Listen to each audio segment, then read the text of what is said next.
Professor Ashwini ma'am. Professor Ashwini, she's outside. Can you please call her?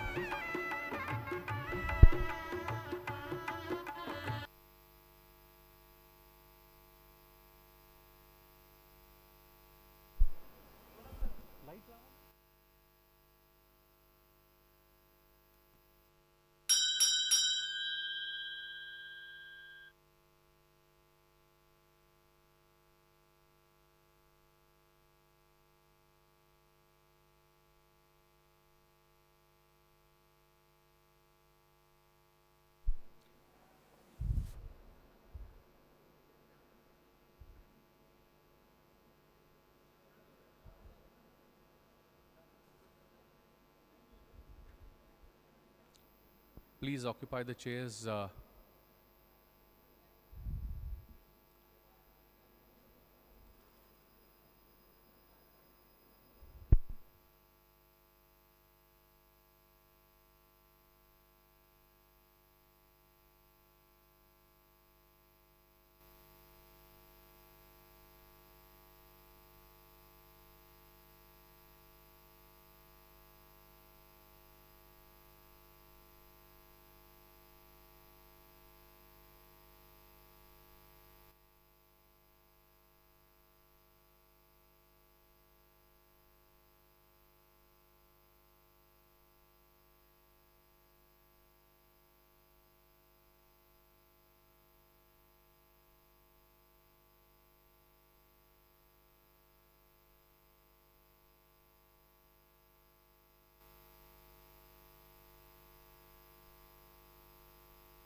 Let's rise in our seats as we welcome revered Professor Dr. Vishwanath Karat sir. A big round of applause, my friends. Let's rise in our seats and welcome with a round of applause the dignitaries for this important ceremony. I request all the dignitaries to join hands for lighting the traditional lamp. Dr. Vijay P. Bhatkar sir, Dr. Jayant Khandare sir, revered Professor Dr. Vishwanath Karat sir, all are requested to join hand. Yogi Amarnath ji,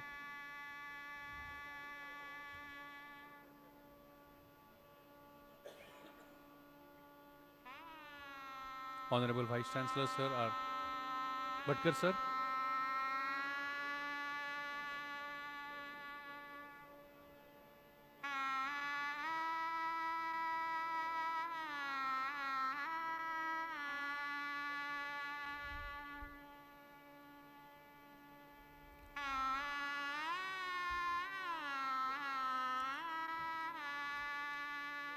All the dignitaries are joining hands for lighting the traditional lamp, which is an important tradition of our motherland.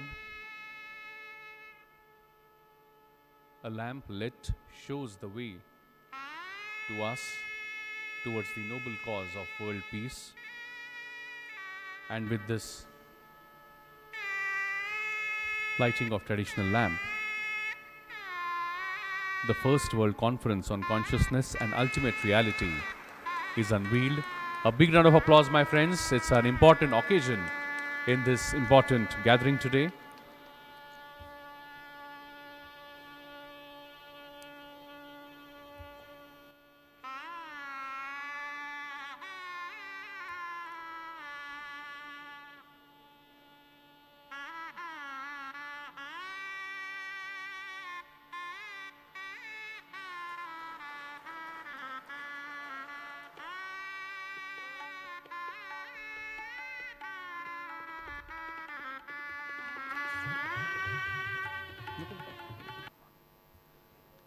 I request everyone to keep standing because it is the moment, as per the tradition of MIT group of institutions.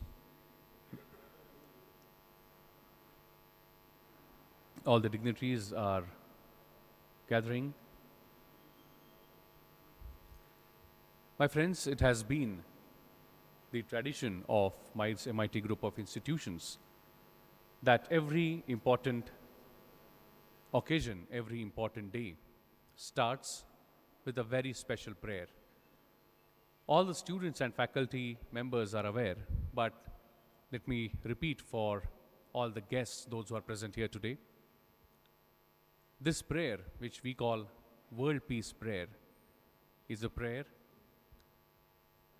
which does not talk about any caste, creed, religion, or any particular section of society. This prayer is a gift to us by revered Professor Dr. Vishwanath Karat sir, who has personally handcrafted this prayer and ensured that not a single word of any religion is part of this prayer. So I request everyone present here today to please join their hands, close their eyes, concentrate, bring the image of your mother, father, your deity in front of your eyes, and wholeheartedly participate in World Peace Prayer. Om Namo Jiyadya Veda Pratipadya Jaya Jaya Swasamvedya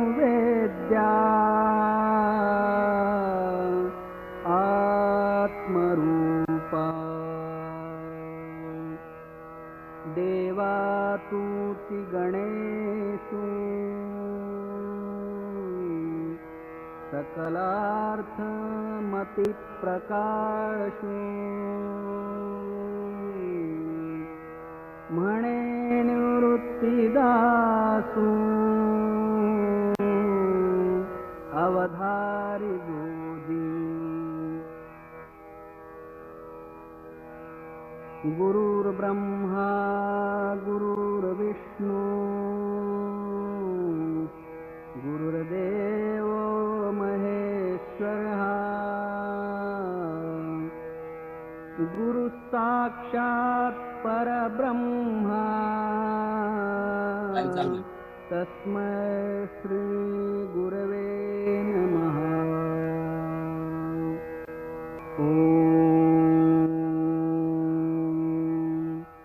पूर्णमदः पूर्णमिदं पूर्णात् पूर्णमुदच्यते पूर्णस्य पूर्णमादाय पूर्णमेवावशिष्यते।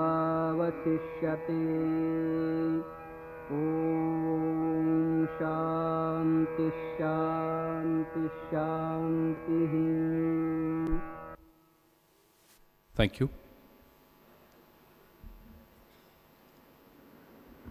My friends, dignitaries on the dais, we all have gathered here today for the first World Conference on Consciousness, the Ultimate Reality. For thousands of years, the study of human consciousness was largely a work of philosophers. The French philosopher René Descartes introduced the concept of mind-body dualism, or the idea that while the mind and body are separate, they still do interact. The American psychologist William James compared the consciousness to a stream unbroken and continuous despite constant shifts and changes. The psychoanalyst Sigmund Freud focused on understanding the importance of the consciousness and conscious mind. This, probably one of its kind conference, the first World Conference on Consciousness, the Ultimate Reality, will strive really hard to understand the hidden meanings of consciousness and walk the path towards ultimate reality. Today, we are really fortunate that we are going to witness many eminent personalities, and they would be sharing their thoughts from this dais. But before we go any further, I would like to invite Dr. Jayant Khandareji, the professor and director of MIT School of Consciousness and Ultimate Reality at MIT-WPU University, to give introductory remarks and welcome address.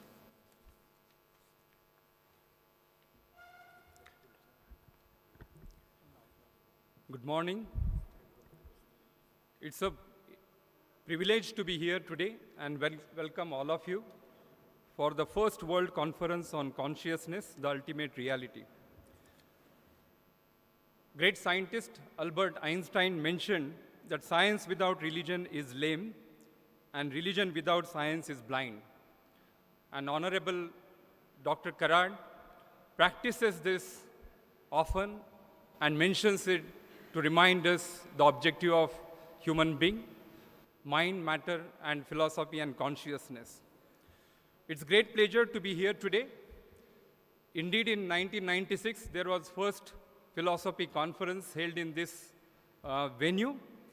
And since then, the journey of education, transformation, world peace has been actually structured. And after a long time, it's an occasion for all of us to translate the scientific content for the society.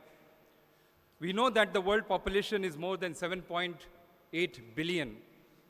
And more than the fundamental necessities, the world needs more peace and the consciousness as before.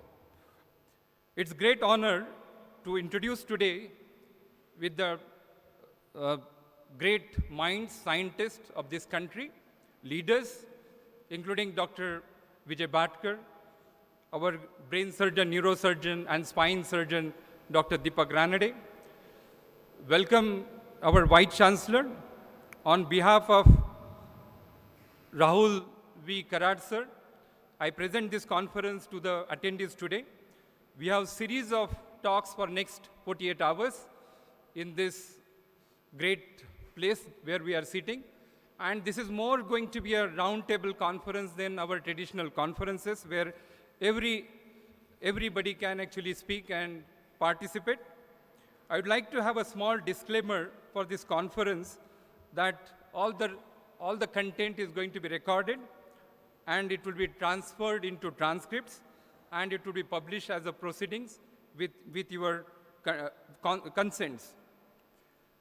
In the final, tomorrow in the evening, after valedictory function, we will have a Pune declaration for this consciousness conference, and this outcome would be shared with world leaders who understand the consciousness and the ultimate reality.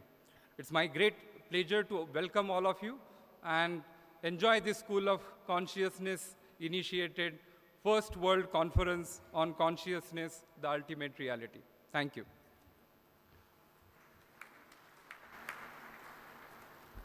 Thank you, sir. Thank you very much for making the concept of First World Conference on Consciousness, the Ultimate Reality, clear to everyone in the audience. Thank you very much, sir.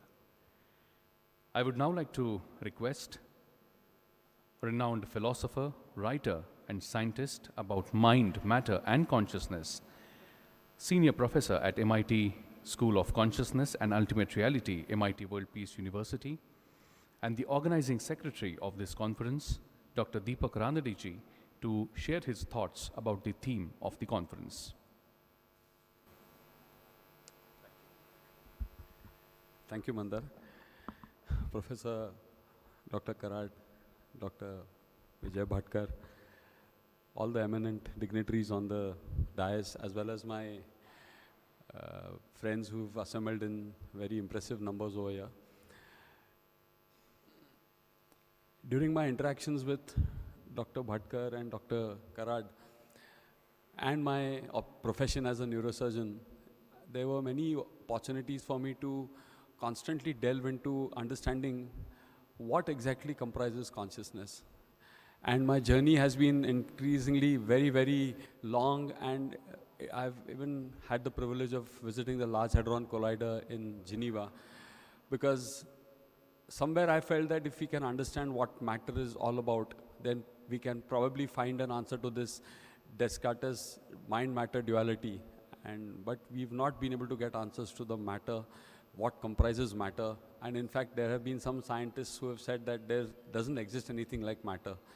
So as one of the prayers which was mentioned at the start of this program, which is Purnata Purnamidam, you remove completeness from completeness, and what remains is still completeness. This is a absolutely incredible philosophy that our Indian knowledge systems gives us.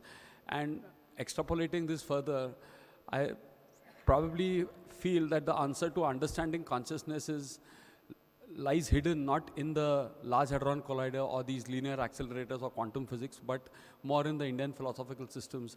And the whole objective of this conference was to lay the first brick into setting up a tradition where we will have great minds, and perhaps the confluence of science and spirituality itself only can lead us to the final answer. And coming back to this Purnata Purnamidam, which is one of the most beautiful shlokas that I've ever been able to understand or try to understand, the same logic is, can consciousness ever study consciousness? And if I try to use my consciousness to study consciousness, will that ever be possible? And I think the answer to that lies in our Indian knowledge systems, where the self-effacement or bhakti, which is of a total where surrender. And I have realized, and I'm absolutely convinced of this fact, that in the morning, just when we started, we paid our obeisance to Sant Jnaneshwar, whose philosophy is actually unfortunately relegated to some kind of a religious connotation. But it is the ultimate truth. I am convinced of it. And it is my decided mission in life to remove the philosophy and the knowledge of Sant Jnaneshwar from the absolutely restrictive binding of religion and bring it on a world platform to make it realize that this is the ultimate truth.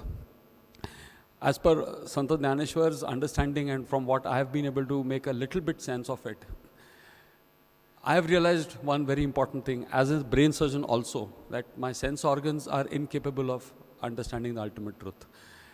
The ultimate truth is something that transcends the sense organs. And as quantum physics is also approaching this, that the intelligent observer is of paramount importance to the existence of the observed world. I think that a lot of energy and time has been spent on studying the projection. The whole universe is a projection on the screen of my consciousness, and the ultimate truth is the screen. And when we are trying to dissect and disseminate and try to make sense of this projection, the real truth is actually the screen on which this projection has been projected. So I hope that this conference will shed more light. We've got some great minds. We've got some, in the one session in the afternoon, we've got a great thinker from Italy who's going to be giving a talk via Zoom.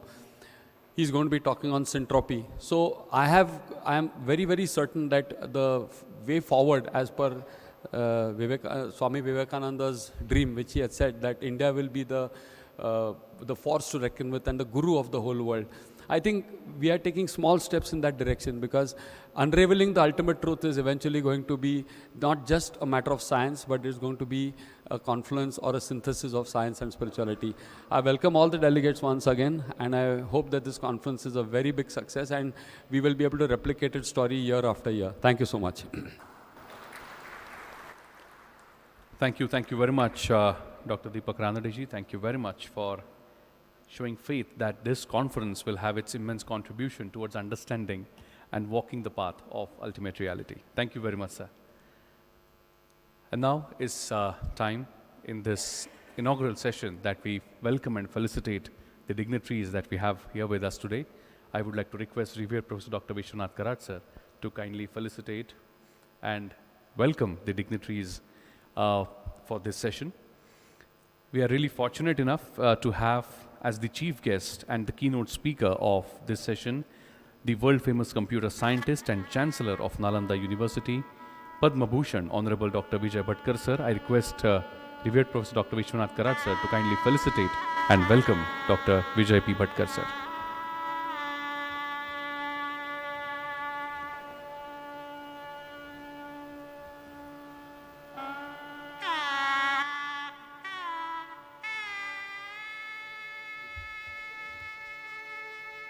A big round of applause, my friends.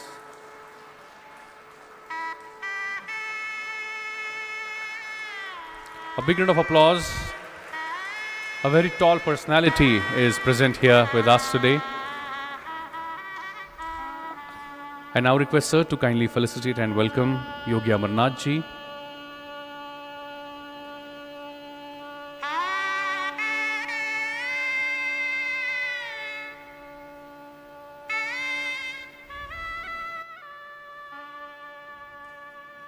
A big round of applause, my friends, for Yogi ji's presence and blessings for this important occasion.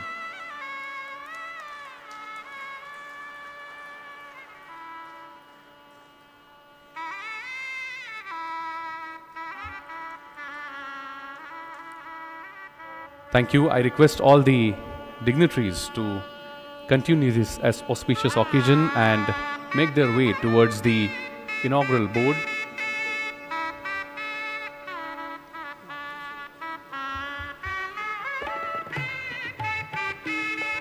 I request all the dignitaries to join hands for unveiling the School of Consciousness at MIT-WPU University on this occasion of first World Conference on Consciousness, the Ultimate Reality.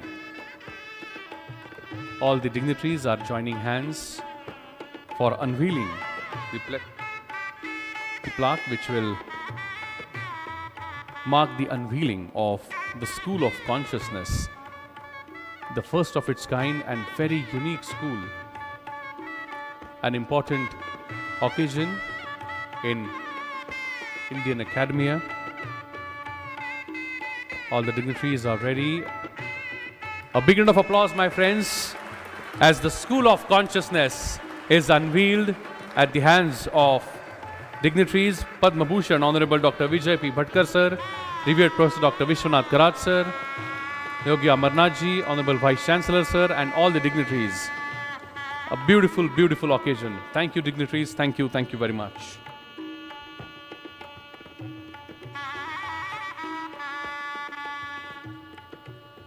My friends, one of the toughest problems with the study of consciousness is probably the lack of universally accepted operational definitions.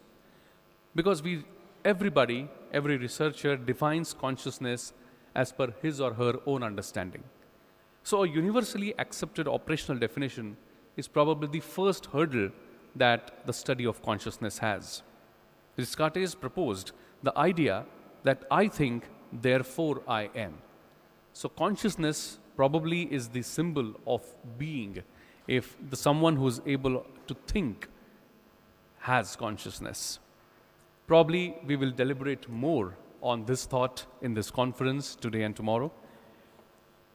But it is now the moment that after the unveiling of School of Consciousness, I request my technical team to show us a small film which is made on the concept of School of Consciousness. Consciousness, at its simplest, is sentience and awareness of internal and external existence. The study of consciousness has been of interest to scientists, philosophers, and lay people alike for millennia. But the struggle to define consciousness has been more perplexing than productive due to its intangible nature. MIT-WPU School of Consciousness emerged with the thought to study deeper on the topic and offer the world a new perspective on consciousness. It offers a unique opportunity to explore the interdisciplinary areas for revealing the obscure understanding of consciousness and related research areas. The project has been the dream of our patron, Dr. Vishwanath D. Karad. We need to have an orientation of the spiritually oriented scientific laboratory concept of it. This one-of-its-kind of school, striving for excellence, will prepare professionals who will create a meaningful change and dedicate themselves to models of health and well-being.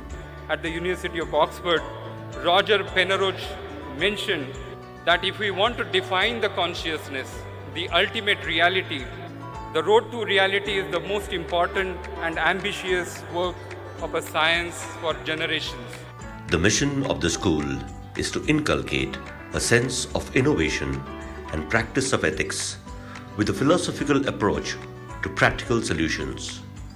Our goal is to translate the knowledge in the frontiers of Vedic science, chemical science, life sciences, clinical science, applied sciences, psychology into a well-being of society and tap the unmet understanding of consciousness. The school will focus on admission to PhD programs for extraordinary and bright candidates who have been serving society in one way or the other and have achieved excellence in their respective fields. We believe this honest effort of digging deep into the topic will inspire a positive, constructive, and conscious thought process and lead to benefit the humankind immensely.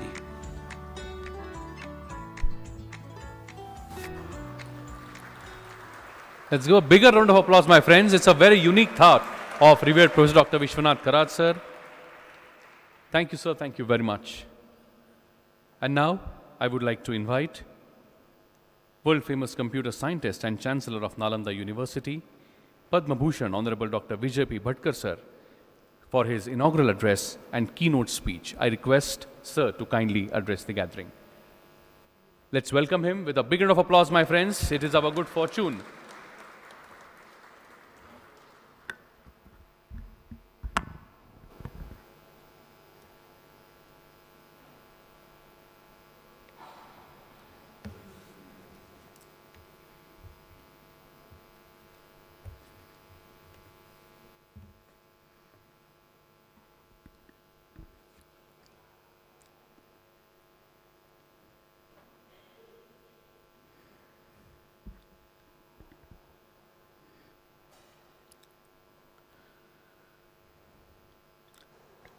Today is a great day for all the aspirants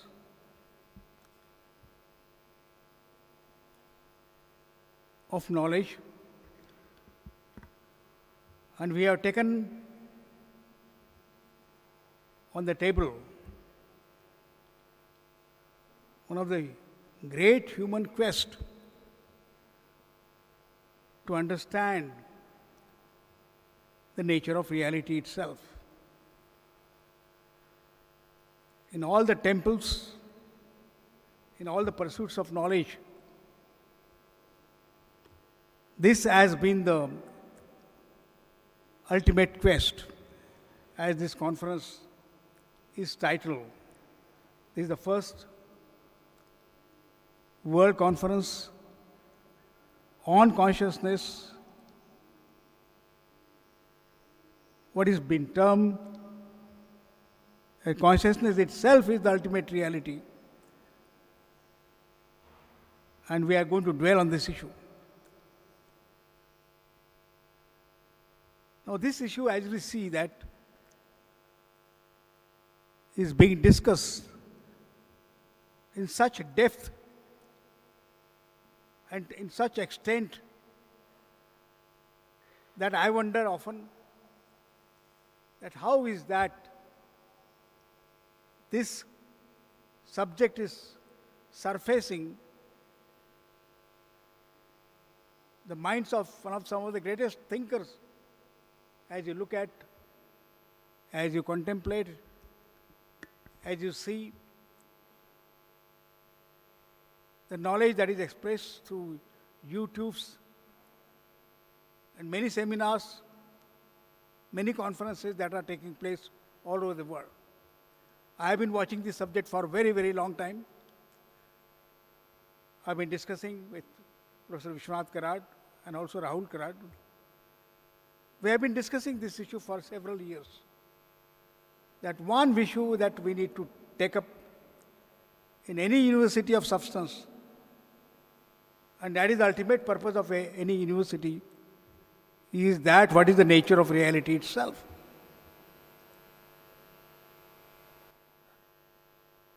And this conference is the first conference taking place in this university on this subject. We have taken this question, this quest head-on. And the title is of this first conference that is taking place here is Conference on Consciousness, the Ultimate Reality. Several years have gone that we have been contemplating that if a subject like consciousness has to be studied, then we'll require in the university framework a very serious attempt in that direction. So how do you do that in the context of a university?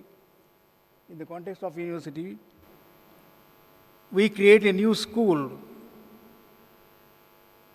Generally, if you want to take a subject as a long-term endeavor of study, then we start thinking of a school, and that's precisely has happened after long contemplation and studies.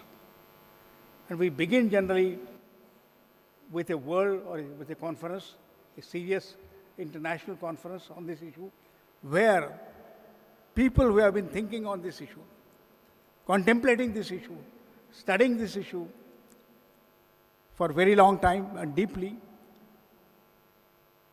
come together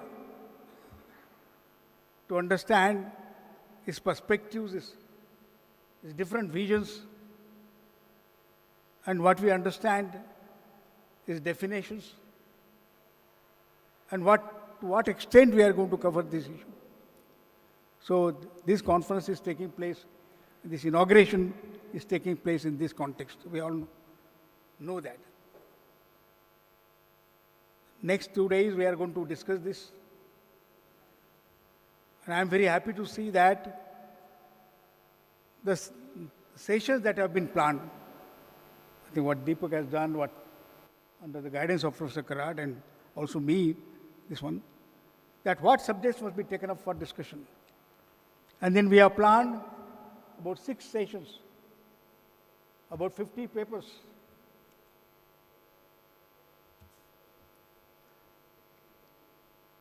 About 50 papers, 6 sessions,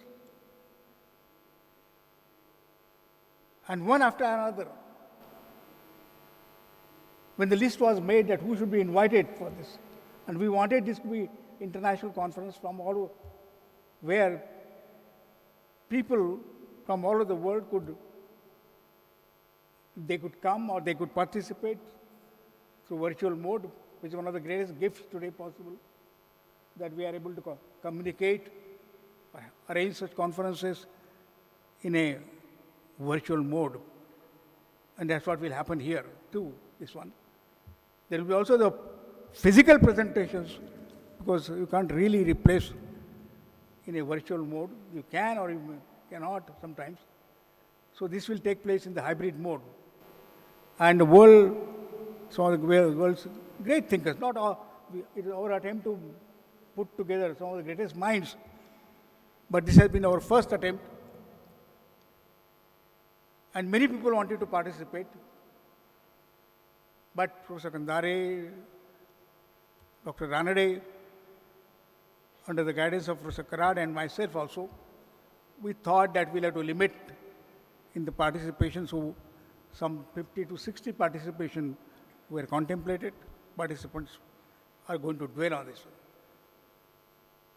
There is little time, but everybody will not get more than 10 minutes or 5 minutes. No? Yeah, okay.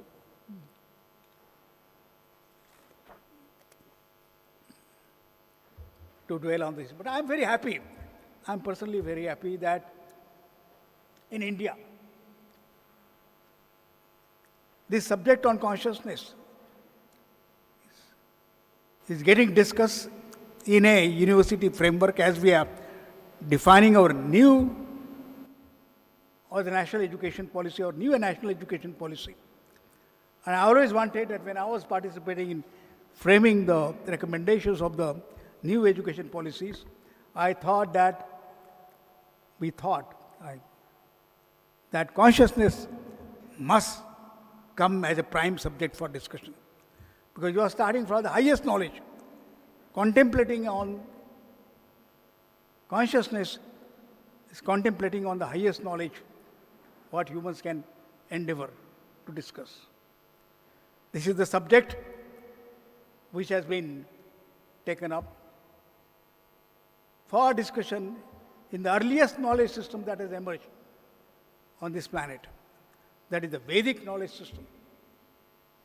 In the Vedic knowledge system, which spans across the 4 Vedas, 4 Upavedas, all the Upanishads, and the knowledge system which extends one of the largest and one of the most ancient systems ever done, ever. It is in this context, in the context of that is taken as a reference, that if India has to introduce or the Bharat has to introduce this subject taken for this discussion, it must begin from there, the Vedic knowledge system. And that's what will happen here. It is here we are discussing the Vedic knowledge system as interpreted, as understood by some of the world's greatest thinkers. Also, some of our contemporary thinkers of the world, who have all of them, without almost exception, have taken reference to the Vedic knowledge system. Most ancient system of knowledge and most deep system on the knowledge. In a state of deep contemplation, the rishis have dwelt on this issue. The Vedas itself meaning the knowledge. So we have come here together to look at that. We'll also look at this in the current context of contemporary knowledge system that is emerging and trying to touch upon this issue. Today, if you look at many conferences that are taking place, many YouTube lectures that are available to us, many discussions, many debates that are occurring all over the world is on this subject. So, sir, this is very, very, very important, I think, the history of this university, since you launched it several years back, that we have come now on the, to take up issue itself is a great, I think, not only endeavor, is it's a very brave attempt to understand this issue. So we are going to take up from the perspective of both the ancient Vedic knowledge system and a contemporary issue on what the next frontier of science is, where science is going from the scientific perspective and beyond that kind of things. So it is going to be, in that sense, an attempt, I would say, just an attempt to understand from both these perspectives and the emerging issues which are coming before us, the definition, the enigma that touches, because once you start discussing, I think Deepak was telling that how we ourselves as conscious beings with limited consciousness understanding are going to discuss on this issue itself. But I think we have a great, I would say, thinking as Einstein said, and as Socrates said before that kind of thing, the only thing I know, as Socrates declared several years back, the only thing I know is I know nothing. When you dwell on this issue, we actually realize, you are touched upon deeply on this issue, that when I think of consciousness, I experience that. I have experienced it several times, that we know nothing about consciousness in that sense. But this is not to condemn ourselves or not to realize our limited knowledge,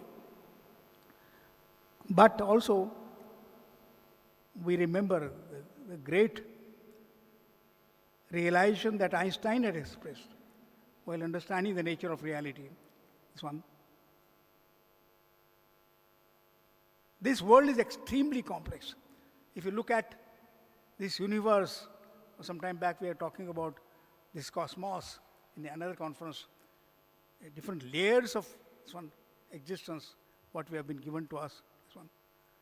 It is so complex that we come to realization very soon that it is unfathomable, ununderstandable, incomprehensible.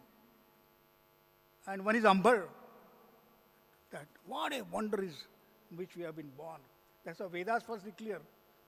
That is so, we are so lucky that kind of thing, that we have taken the human form on this planet as we understand today. There are so many planets, there are so many realizations, so many galaxies, and beyond galaxies, I don't know, but there are so many things, what we call a Brahmanda, what we call as a total reality, this one, it is almost impossible to fathom this. But Einstein told us, gave us a hope, that only thing, that one of the greatest wonders of this system in which we live is that it is incomprehensible. But another wonder of this whole thing is that this incomprehensible reality is actually comprehensible to humans. Means that also experience that one day you will understand. You start with a deep study, you start understanding it kind of thing. This incomprehensible thing becomes possible, and so wondrous is our human birth. So Vedas begin with that realization that it is actually comprehensible to the human mind. And that's what the Vedic rishis did, and that knowledge has been brought to us.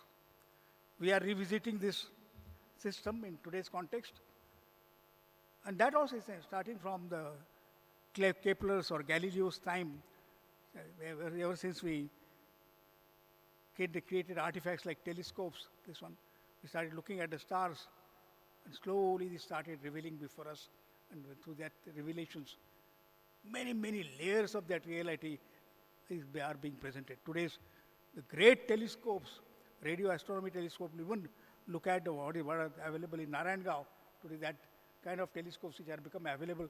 Not only available, but we actually built such telescopes. We never thought our own engineers, our own people right in Pune University campus, and we could install such telescopes. But all over the world, some of the new telescopes which are coming up, we have started looking at the sky, and this reality is unfolding ourselves. But we are beyond that. We want to understand this nature of, is it possible to understand? What are the different facets of it? To what depth we humans will go? As billions and billions of these stars are coming before us. We are naming it. We cannot name them, so we have some code names, YUM3, 2, some numbers we put across, and these stars and their characteristics come before us. But one wonder, another wonder, is that kind of amongst all that things, as astronomers, astrophysicists have discovered, that there is only one star, not one star, one planet, a tiny, insignificant planet, which alone, so far, as we have contemplated, of course, there are many, many things which will come before us. There is only life on that, this little, insignificant planet, of which I think we are inheriting this planet for a limited time. So the time is limited. We have come for a very short time on this out of, I think they say that you have so many lives we'll have to go through, but we have come, we have limited time of maybe 100 years or less, and most of it, this one, and we have to understand. But there's a great hope, as Einstein has given, that the most amazing feature is that you have been endowed with that faculty, that is incomprehensible thing will become comprehensible to us through what? Through jidnyasa, as Vedas declares. Athato Brahma jidnyasa. I want to understand this, and it will come before me through this quest of knowledge. So this conference today is our small attempts for take, like what is said, first steps on moon, like we are trying to take first baby steps to understand that. But I think I congratulate, sir. After several struggles, I think we have come, that we have decided, we have made a brave attempt that there will be a conference, and they will try to put together, we request together kind of thing, people who have started thinking on this and put that understanding, whatever little it may be, understanding before you, all of us, and then start walking on this great journey, what humans can ever have, that quest of knowledge.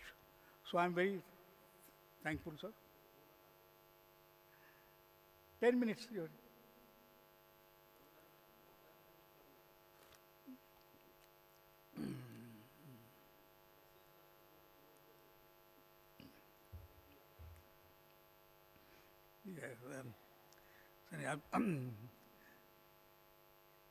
I'm just sometimes, you feel so small as you stand on the, to dwell on this.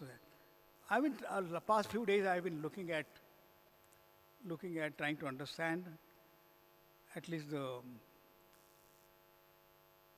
reality of this, the great earth,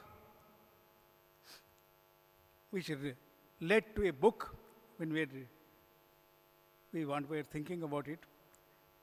And then I think, as somebody said rightly, the best way to understand a subject is to write a book on it. And I think as many people have thought, and a book came out. I said this must be a small book. First thing is, we do not know about this wondrous planet on which we are born. We just take it for granted. But what a wondrous planet is this?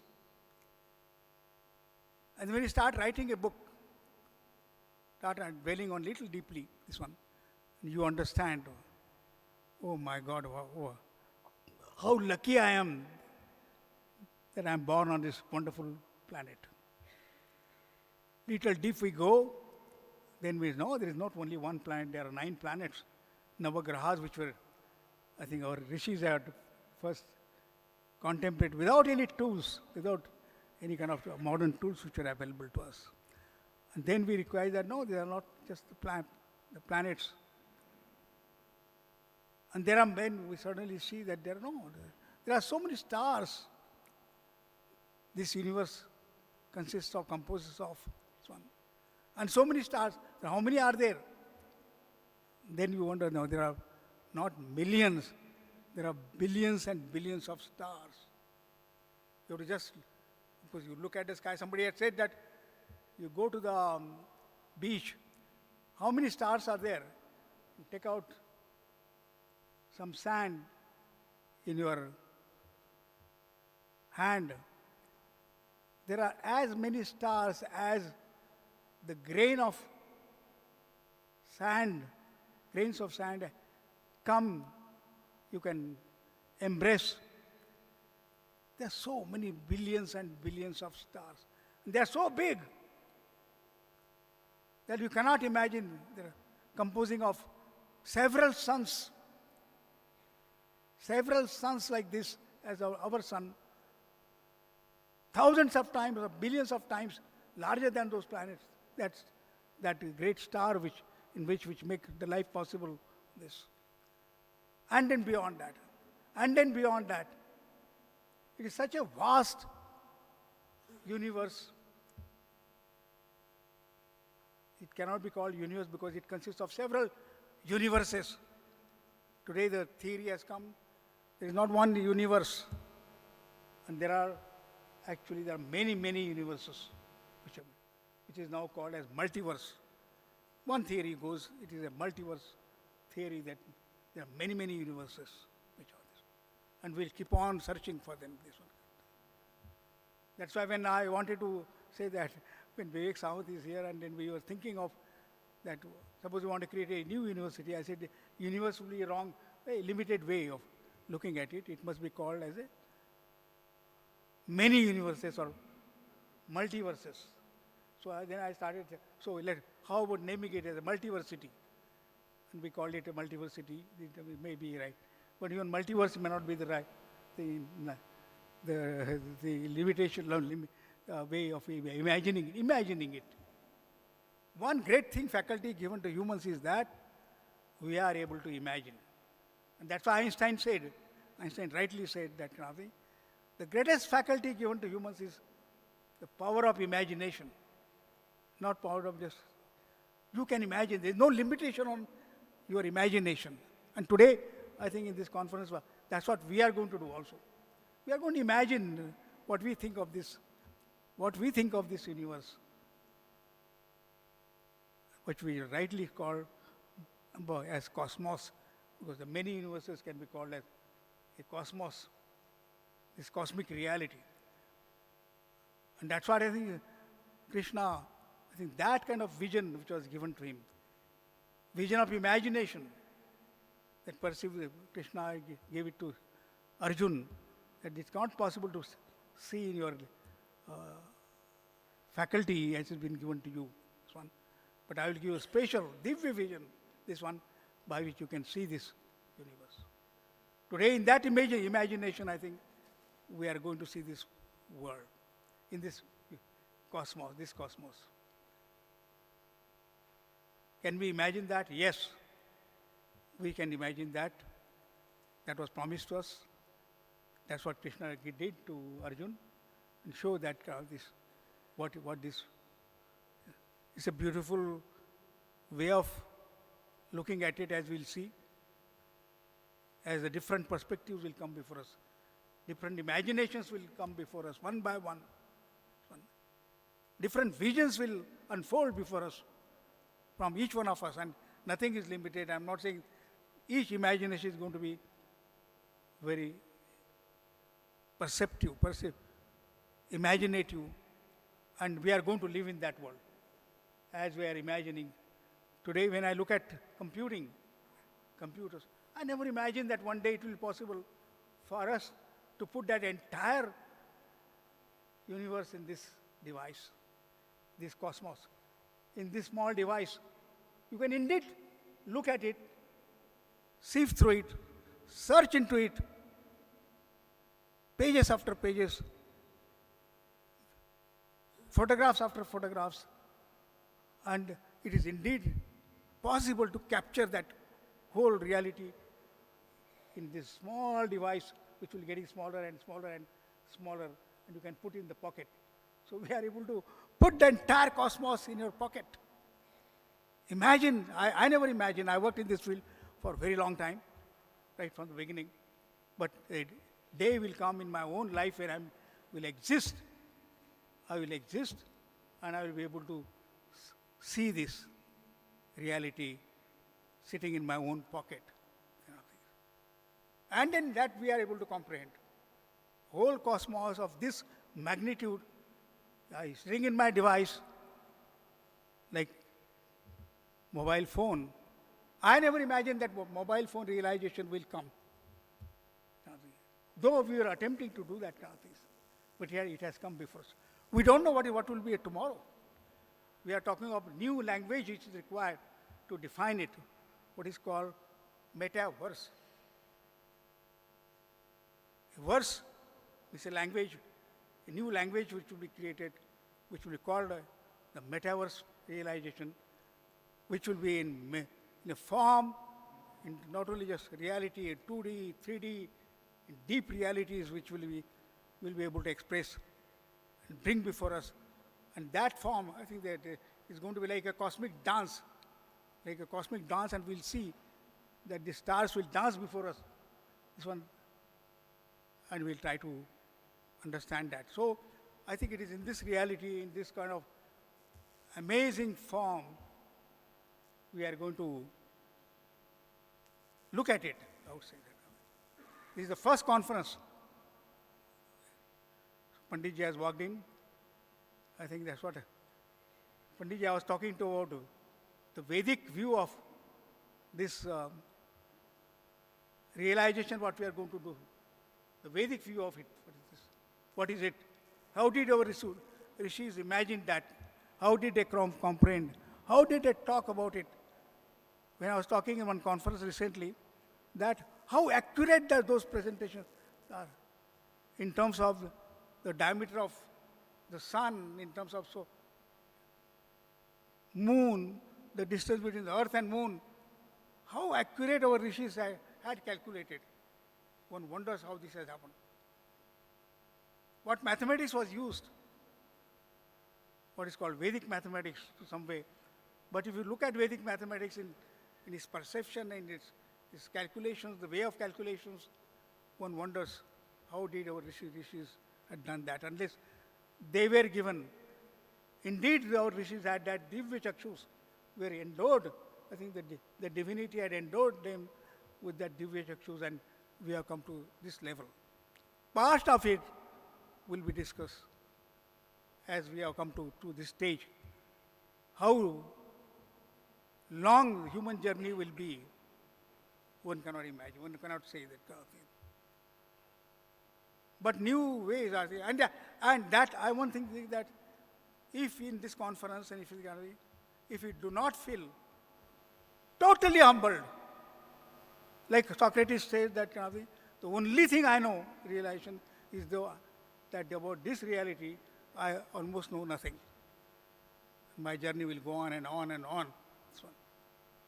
This conference, if at all, it must, in terms of knowledge, it must humble ourselves. What we are trying to look out for. The beauty is that it is still possible to realize, understand it, comprehend it. As I said, you can enclose and trap the whole thing in your mobile. All these things in a 2D, 3D, and new forms which are coming before us. So we must be lucky. We must be humbled that we have been given that opportunity. We have been given that opportunity. As humans, we have been given that opportunity to wonder, as like Arjuna was totally nonplussed to see that the cosmic reality, what Krishna showed to him. That is what our experience should be at the end of this conference. We are not discussing all the issues. We are discussing some part of these issues. And it is that we want to comprehend. And as in university, with our students, we and the teachers and students like Upanishadic thing, sit together and try to explore that reality. Such is the great form of universities of, I think, tomorrow or it has been. Such is the great thing, endeavor which you have been blessed with, this one, to understand. Because there is no joy like joy of knowledge. It's been rightly said. There's no joy like, once you get a thing, you wonder, oh my God. And that's one of the greatest joys I think human life can give you. That is knowledge. That is what is. And that knowledge is also in a form with what we don't teach in universities, is also is a emotional knowledge. It is not just, but you become joyous, you can wondrous, you kind of thing. And so knowledge has been said that today we must be talking about in terms of not just say dry knowledge, but the knowledge which will, and possible to bring that human emotions. And that's why people are talking only artificial intelligence is one subject we talk about, but artificial emotional intelligence is the new subject which has come.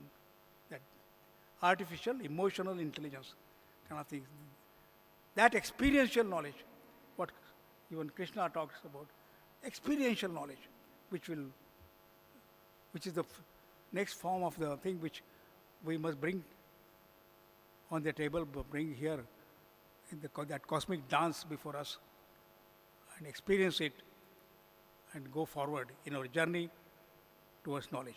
So thank you very much for giving me the opportunity to introduce them. Thank you so much, sir.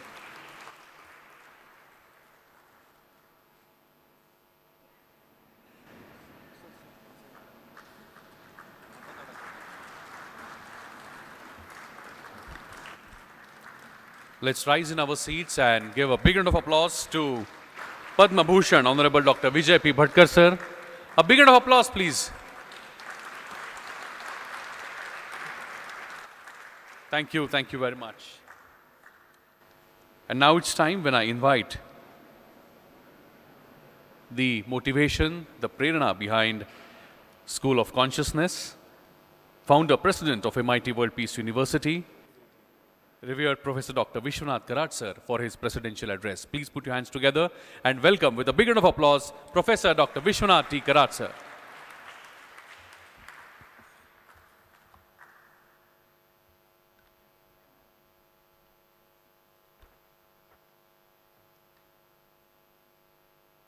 Friends, it truly fills my heart with a sense of pride and pleasure when I stand before you in this very unique hall named after philosopher Saint Gnaneshwara and naturally Saint Tukaram too. I am making this mention of the two names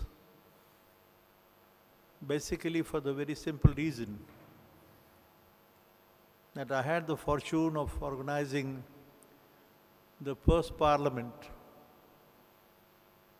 the first World Philosophers Meet in the year 1995-96, when today's most honorable chief guest of today's function and a keynote speaker who has shown a new light to the whole of the not India, but even the world community, which is possibly waiting on the background of this coronavirus and COVID-19, especially to Mother India.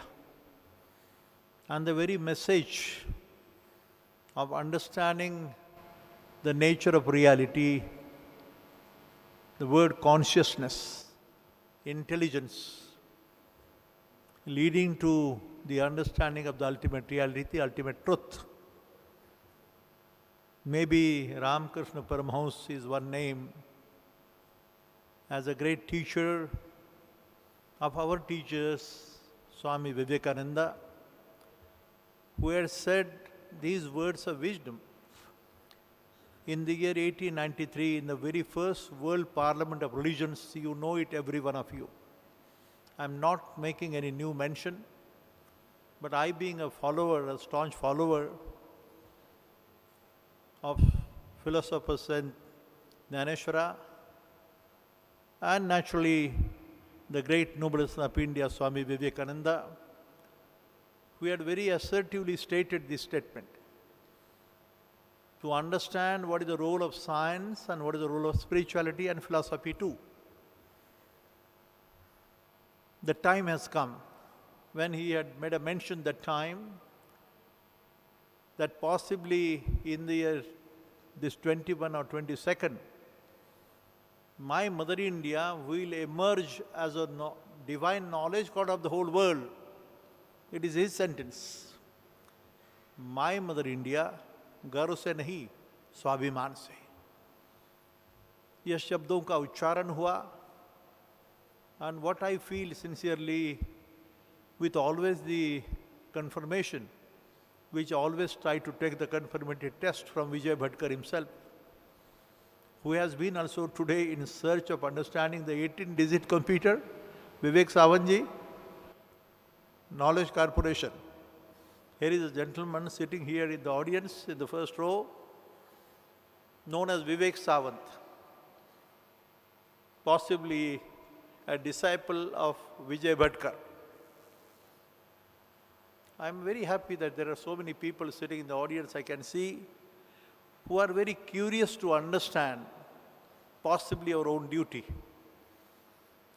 And possibly after so much of advancement in the field of education especially, the IT, computer, Google, Facebook and whatnot. And Vijay Bhatkar is just now addressed to you with authority what this mobile means or what this instrument stands for. And which has made the world realize that yes, there is something which is beyond our comprehension and understanding. With this small brain or the intellect that you possess and the knowledge which we possess of the body itself, each living being, the smallest of the small living being of the whole universe, the whole world, not the world, the whole universe possibly, which certainly indicates to all of us as men of education, men of science, men of philosophy, men of religion, and we try to understand the very nature of the mind, the matter, the spirit and the consciousness, which we have said today for this small roundtable conference, but being held at a very appropriate place, Sant Jnaneshwara Philosophers Hall, which was inaugurated in the year 1995, wherein we had the fortune, under the guidance of Vijay Bhatkar, Dr. Mashalkar and many others, when we had that first World Parliament of Science, Religion and Philosophy in this very hall, these ideas and the concepts were discussed at length. People were surprised why I have named this in the name of Sant Jnaneshwara. But I have a tremendous satisfaction, friends, today that I was not on the wrong path. The path which was shown by the people like Bhatkar and Mashalkar and many others, and even Pandit Vasantrao Gadgil. Today I feel it's my fortune and our fortune that on the stage next to Vijay Bhatkar, the great computer scientist of Param supercomputer, you describe him in many, many words. Just next to him is sitting Yogi Amarnath. This was not possible before possibly. Swamijis, yogis और the sannyasis और संत महात्माओं को scientist के दरबार में जगह नहीं था. अभी शायद उल्टा हो जाएगा और उस दिन के लिए यह परिषद बना है. Because we have been always having a wrong understanding, the men of spirituality, अध्यात्म के लोगों को ब्लाइंड फेथ बोला जाता है. I am making a very assertive statement on my behalf and on behalf of the confirmation by Vijay Bhatkar and many scientists world over. I had the fortune of attending many conferences. I have one small booklet here. This is the Netherlands conference, sir, if you remember. Vijay Bhatkar, myself and Deepak Ranade. We had the fortune of attending this conference This is called as the nature of the self. The heading is the nature of the self. He is an American gentleman who had called this conference, and he was very, very assertively making statements and making presentations by the very learned people who are the great technocrats, the scientists, in the line of the Albert Einstein, Penrose, Schrodinger. You take those names, and friends, remember that time he said, science and non-duality, अद्वैत की भाषा है, अद्वैत का चिंतन है ये. And the non-duality part of it, he says, it's a philosophy of science. Advaita philosophy जी आहे वेदांची, Bhatkar sir बोलले, जे अद्वैत philosophy, अद्वैत, विशिष्ट अद्वैत असे अनेक विषय आहेत. पण अद्वैत हे विज्ञानाचं तत्वज्ञान आहे असं म्हटलंय. And which was confirmed by all the world community which had gathered in the Netherlands. I still remember Deepak Ranade, and you have been the witness for it. Friends, that time has come closer for people like us and the world on the background of this corona and the COVID-19, when we have been hiding ourselves behind the doors, when all the temples, the mosques, the churches, and all of the religious places have been closed. And the presidents and the prime ministers and the topmost scientists of the biological weapons or the chemical weapons, where were they? Where are the Security Council members hiding themselves during the last 2 years? What was the fear?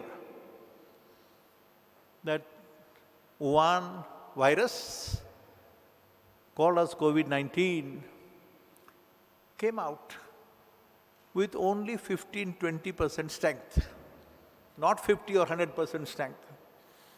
If that virus could have been more than 30-40%, we would not have met in this hall. That's my personal understanding as an engineer, as a man of science. And whenever I feel we have some conformity test which is being on in this country and world over, you call MIT Boston, Harvard, Stanford, you take any name of any university or this newly emerging university, World Peace University, MIT. What has been the search? What has been the reason why we have met together? Well, I sincerely feel the philosophers and Jnaneshwara, I take the name again and again, because in this very hall, which has been named in the name of philosophers and Jnaneshwara. I am saying philosophers and Jnaneshwara, remember. It is not Sant Jnaneshwara alone. It was Vijay Bhatkar and myself before about 10-15 years back. We said, why there are no names like philosophers of India in the list of Aristotle, Socrates, Plato, Kant, Hegel, Spinoza? You have a big list of philosophers. They are called the great philosophers of the whole world. But there is not a single name from India. Question was, I still remember when we had discussed with my great teacher, Dr. Surendra Barlinge sir, one of the leading philosophers, not of India but the whole world, who was not a believer of God. He never believed in the concept of God itself. And I am a firm believer. I was a disciple. But a person who is not a believer of God, but a godly person. मंदिर में जाने की जरूरत नहीं, पत्थर को पूजने की भी जरूरत नहीं. ऐसा एक महान तत्ववेता जिन्होंने ये कहा, कर्मयोगी की बात है. ज्ञान, कर्म और भक्ति 3 शब्द है. To reach the understanding. आणि भटकर सर बोलले मगाशी की हे व्हायचं असेल तर त्याला ध्यान करावं लागतं, योगा करावा लागतो, मेडिटेशन करावं लागतं. म्हणजे काय तर कदाचित रानडे आणि जयंत खंदारे आपल्याला दाखवतील इथं मागच्या टेकडीवर the MIT school of consciousness and reality याचं एक छोटंसं चित्र, छोटंसं मॉडेल ते केमिस्ट्री किंवा फार्मसी किंवा मेकॅनिकल किंवा इलेक्ट्रॉनिक्स किंवा कॉम्प्युटरच्या लॅबोरेटरीमध्ये हे सापडत नाही. तुम्ही कितीही शोध घ्या, कशाचा? आत्म्याचं स्वरूप आणि मनाचं स्वरूप. What is the chemistry of mind असा विषय आहे. मी शब्द मुद्दाम उच्चारतो. MIT बोस्टनमध्ये केमिकल डिपार्टमेंटमध्ये चर्चा चालू आहे, chemical engineering. And when I was asked to speak something, I said, what is the chemistry of mind? Tell me. It was just to understand myself. But friends, remember, this is the real new emergence of the philosophy of life itself. जीवन कसं सुंदर, प्रसन्न, सुखी, समाधानी आणि शांत असावं, आणि हे करण्याकरता कुठल्या मार्गाने जावं.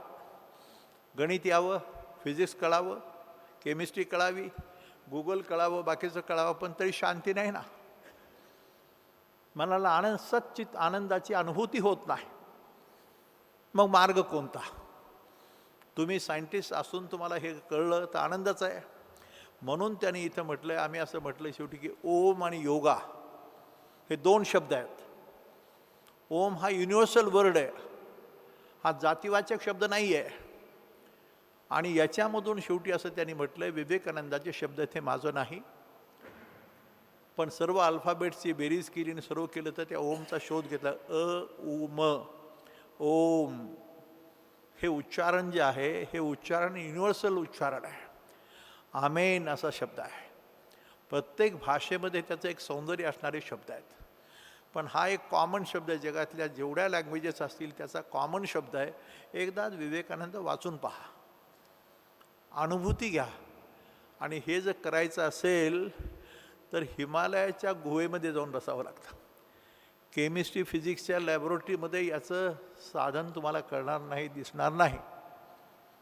अनुभूतीचे शब्द मी सांगतो आहे आपल्याला. हे ज्ञानेश्वरांनी म्हणलं, ओम नमोजी आद्या वेद प्रतिपाद्या जय जय स्वसंवेद्या आत्मरूपा.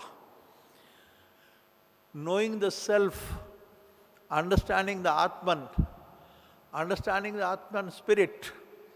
कुठेतरी आत्मा आहे ना, अविनाशी आहे, भिजत नाही, जळत नाही, पेटत नाही, पण आहे. आणि तो आत्मशांती, मनशांती. मनशांती, मन कुठे माहीत नाही. समर्थ रामदासांचा दासबोध वाचा, म्हणजे मन कळेल, मनाचं स्वरूप कळेल, असं माझं मत आहे.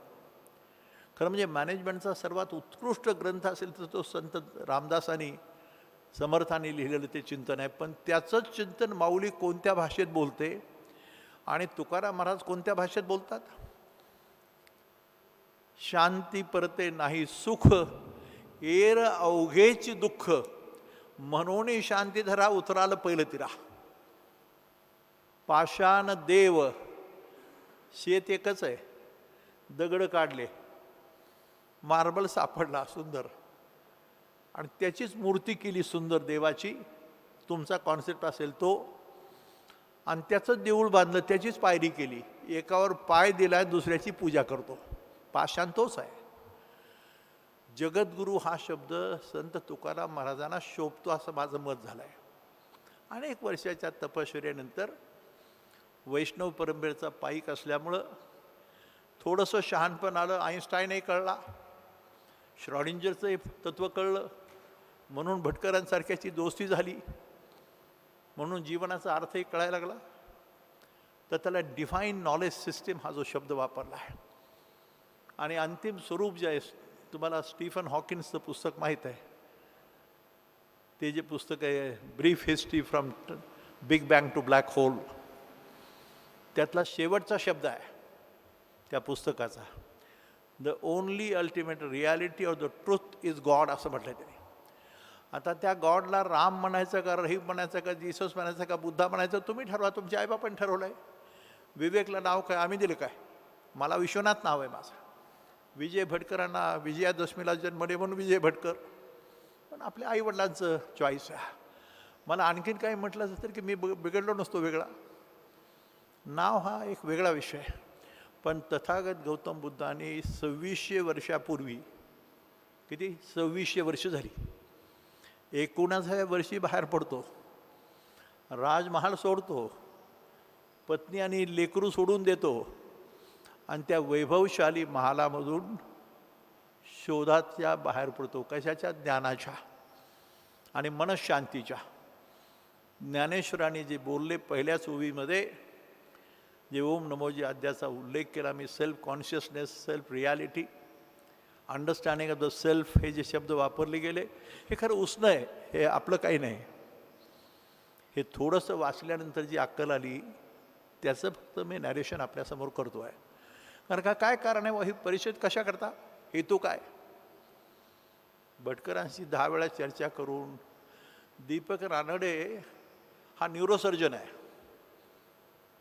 त्याला माहीत आहे ब्रेन, बुद्धी कुठं आहे, कसं त्याचं नेचर वगैरे, पण देहाचं ऑपरेशन होतात, ठीक आहे, चांगलं आहे. कुठं दुखणं झालं, काही पोट बिघडलं, काही अपचन झालं, अजून काही झालं, काय रोग झाला, काय झाला, आणि कॅन्सरही झाला. आमचा जयंत खंदारे शोधतोय, मोठा सायंटिस्ट आहे जगातला, पण तरी आत्म्याचं स्वरूप नाही पाहिलं, मनाचं स्वरूप नाही कळलं. आणि आपल्या शिक्षण पद्धतीमध्ये देह आणि बुद्धीचं खूप अभ्यास झाला, मेडिकल, इंजिनिअरिंग, केवढी नावं घ्या शास्त्रांची, पण आत्म्याचं आणि मनाचं स्वरूप जाणण्याचा प्रयत्न झाला नाही. त्याला अध्यात्मशास्त्र म्हटलंय. आणि दुर्दैवाने आपल्यासारखी मंडळी त्या अध्यात्मशास्त्राला अंधश्रद्धा म्हणतात, ब्लाइंड फेथ. इथं कुठंतरी गफलत झाली असं मला स्वतःला जाणवतं. 30-40 वर्षे थोडासा काय अभ्यास झाल्यामुळं, आणि माझं असं मत, ह्या परिषदेचं जे काही आउटकम आपण शोधणार आहोत, की एक नवीन दिशा शिक्षणाच्या क्षेत्राला, शिक्षणामध्ये, मी शहाणा म्हणत नाही, जगात एवढे मोठे तत्त्वज्ञ, शास्त्रज्ञ, संत, किती लोक आहेत, ऑक्सफर्ड केम्ब्रिजपासून केवढ्या लोकांचं योगदान आहे, highly educated, learned philosophers with logic and reasoning, सगळे शब्द वापरा. आणि एवढ्या बॅकग्राऊंडवर आता आपल्यासारख्याने असं जर म्हटलं की जगाच्या शिक्षणाची दिशा थोड्या काही डिग्रीनी बदलण्याची गरज आहे, ज्याला तुम्ही अंधश्रद्धा म्हटलं त्याचा कॉम्पोनंट तुमच्या जीवनाचा अविभाज्य भाग आहे असं मला वाटतं.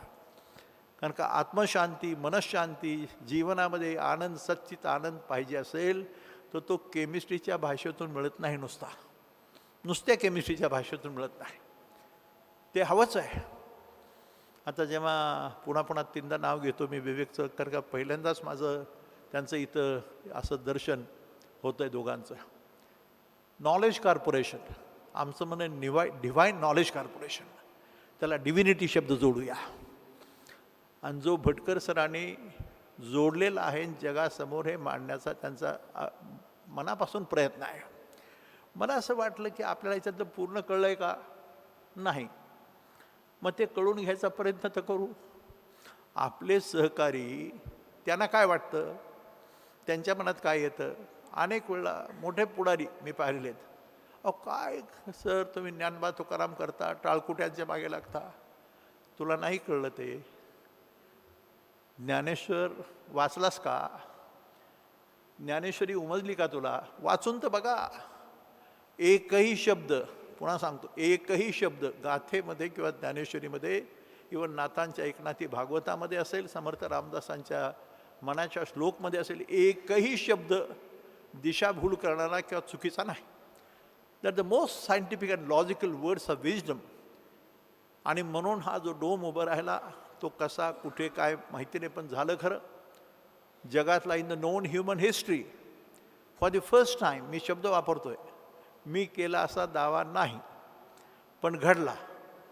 कारण का हे संत ज्ञानेश्वर आणि तुकारामाचं नाव जगाला आईन्स्टाईनच्या बरोबर कळायचं होतं. Philosophers said Dnyaneshwara to Albert Einstein, it's a long journey in time and space. दोन्ही अर्थाने टाईम आणि स्पेस हा कंपोनंट तुम्ही नेहमी चर्चा करता, पण त्या क्षेत्रात पाहिलं तर हे अंतर फार मोठं आहे. की द मोमेंट आय से संत ज्ञानेश्वर टू आईन्स्टाईन, लोक म्हणजे काय वेळ लागला का तुम्हाला, काय कुठे तो आईन्स्टाईन आणि कुठे ज्ञानेश्वर, आमचं म्हणणं उलट आहे, दोघेही बरोबरचे आहेत, कुठं ज्ञानेश्वर आणि कुठं आईन्स्टाईन असा विषय आहे. कमी लेखत नाही, पण तुम्हाला सांगतो माझा संमत आहे, मी वैष्णव वारकरी असल्यामुळं सुदैवाने आमच्या काही परंपरेमुळं त्याचा अभ्यास करता आला. आणि इंजिनियर न व्हायचं होतं तरी इंजिनियर झालो. मला इंजिनियर व्हायचंच नव्हतं, पण इंजिनियर झालो म्हणून थोडंसं समजलं, म्हणून आईन्स्टाईनचं नाव घेऊ शकतो अधिकारवाणीने, म्हणून कॉम्प्युटर सायंटिस्टशी ॲटलिस्ट चर्चा तरी करू शकतो. आणि ह्या गुगल आणि ह्या सर्व गोष्टींची अल्टिमेट सिद्धता विवेकानंदाने असं म्हटलं आहे, after all the scientific innovations and describe the whole world, the world of scientists and high-level technocrats will finally ultimately come to the conclusion of what Sant Jnaneshwara and the spiritual commander had said 10,000 years back. 10,000 वर्षापूर्वी जे चिंतन झालं वैदिक लिटरेचरमधलं, एकम सत विप्रा बहुधा वदंती, truth is one and only one, and different people called by different names, learned people. Ram, Rahim, Jesus, Buddha, काय असेल ते. किती सुंदर चिंतन आहे सांगतो. म्हणजे तुकारामाची गाथा एकदा वाचून तर बघा. पण गंमत काय झाली आपल्याकडं की नकळत तो मेकॉले आला, भानगडी झाल्या, सगळा विसर पाडायला लावला आणि आपणच आपल्या संस्कृतीची परंपरेची जातीवाचकपणे टिंगल करायला लागलो. जातीवाद आला, भयानक आला. क्षात्र तेज आणि ब्राह्म तेज काय याचा अर्थच कळला नाही.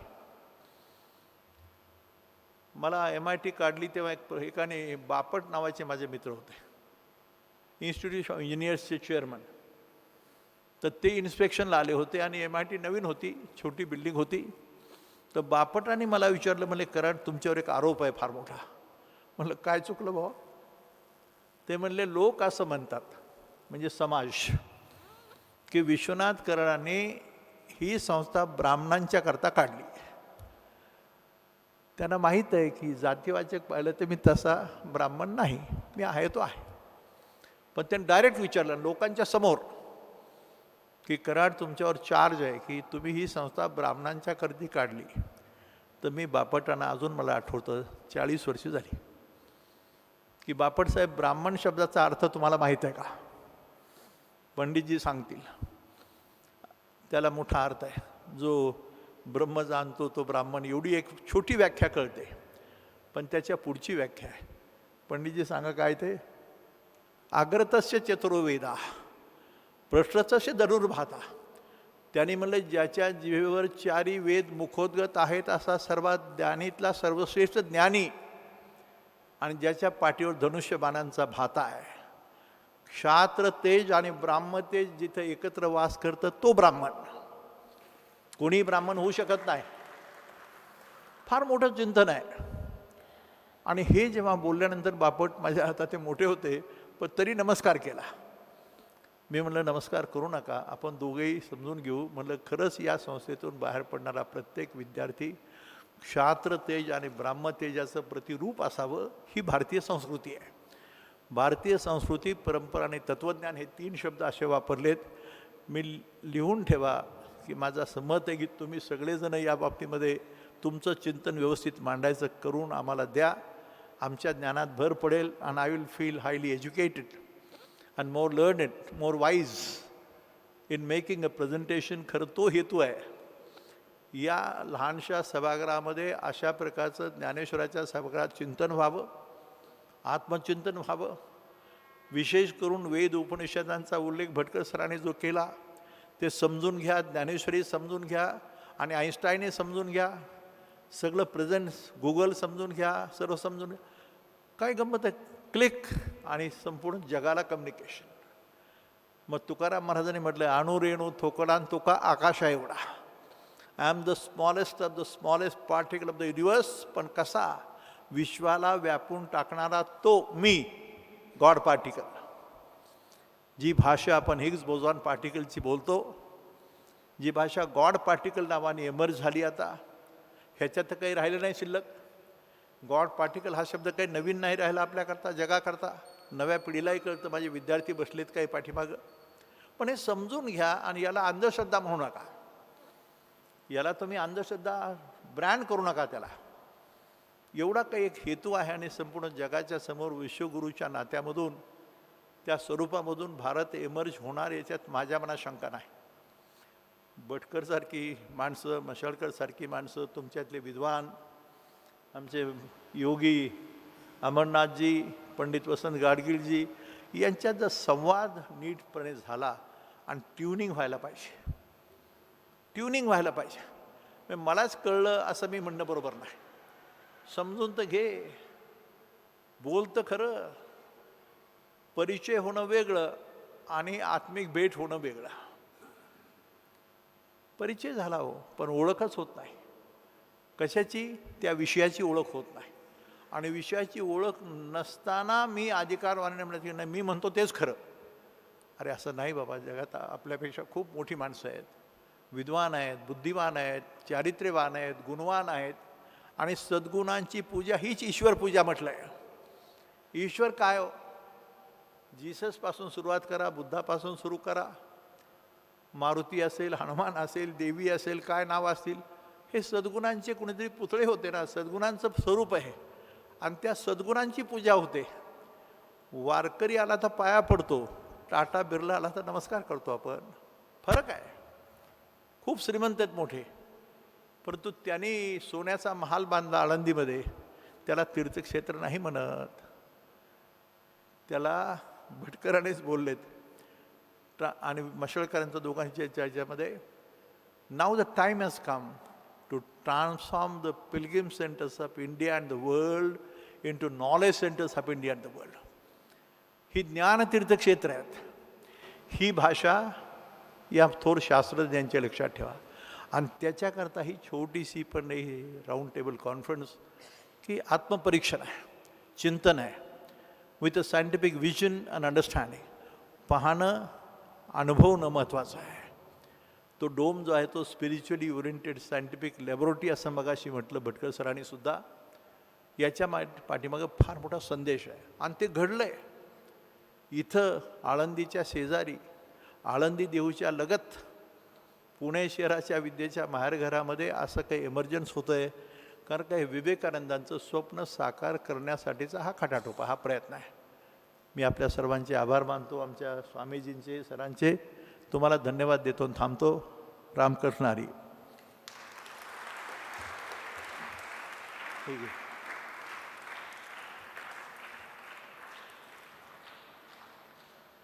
Thank you, sir. Thank you very much. Let's rise in our seats and give sir a big round of applause, my friends. His words of wisdom have always been guiding us and showing us path forward.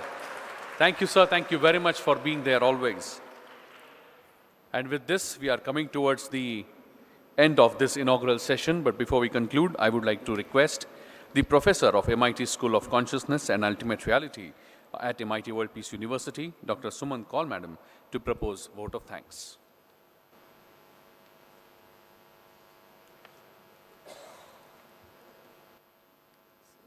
Respected Dayas, Honorable Chief Guest of today's program, Dr. Vijay Bhatkar sir, Yogi Amarnath ji sir, all the speakers of this program, other dignitaries on the dais, and delegates. Namaskar, and once again warm welcome to all of you in this beautiful and magnificent Saint Sri Naneshwar Hall, which is a symbol of spirituality, knowledge, and harmony. It is my privilege and honor to deliver vote of thanks for this inaugural session of the First World Conference on Consciousness. I, on behalf of organizing committee and School of Consciousness faculty members, would like to thank our beloved revered Professor Dr. Vishwanath D. Karad sir, founder, president, MIT-WPU University, who had envisioned the School of Consciousness long time ago. And sir, with your blessings, moral support, and guidance, the school has become now a reality. We are highly grateful and thankful to you for giving us an opportunity to be in this unique school. We are aware of the fact that your expectations are very high from us, and we will strive hard to take a step towards fulfilling your expectations, and for that we will always seek your blessings and guidance. Thanks a lot, Professor Vishwanath Karad sir. We would like to thank our respected chief guest for today's Padma Bhushan, Padma Shri, Dr. Vijay Bhatkar sir, for being with us today. You have always been a beacon of light for MIT-WPU University, and particularly for the School of Consciousness, because subject of consciousness is very near and dear to you. So in your keynote speech, you told us and you emphasized on the fact that the reading and studying consciousness from Vedic and scientific perspective is very important. We will always need your guidance to show us the path forward on the upcoming journey of our school. Thank you so much, Dr. Vijay Bhatkar, sir. We also thank Yogi Amarnath ji, sir, who is there today with us, for your blessings and for enlightening us with your thoughts. We would like to thank, even though Sri Rahul V. Karad sir is not there, but we would like to thank him who has been very kind and generous, and he has given a lot of support for our school. Your enthusiastic, empathetic, and energetic approach has always been highly motivating for us. Thank you, Rahul V. Karad sir, for guiding us from time to time.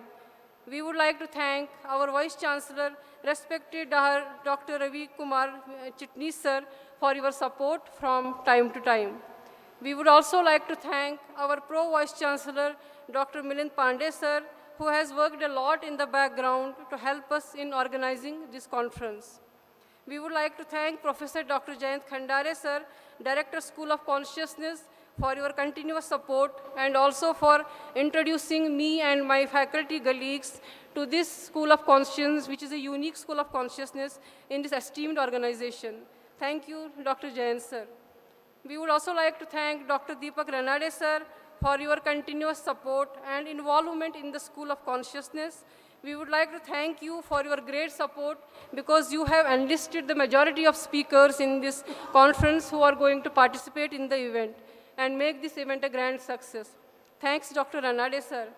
We would also like to thank all eminent speakers who have joined us from other states and from different parts of Maharashtra to enlighten us with their knowledge of consciousness. We have also speakers from USA and Europe who will be joining us virtually. We thank each one of you for taking your precious time out to be with us in this conference. We would like to thank all the delegates who are present here in St. Sri Naneshwara Hall, MIT World Peace University, to make this event a grand success. We would like to thank Dr. Vishnath Karad sir's office, all technical staff, media and audio-visual team, transport and accommodation management team for their consistent support, without whose cooperation this inaugural session would not have been possible. We would also like to thank organizing committee, School of Consciousness, faculty and staff members for their unprecedented help for the last 1 month to make this inaugural event happen smoothly. Last but not the least, I would like to thank Professor Dr. Gautam Bapat for kindly accepting on a very short notice to anchor this grand inaugural session.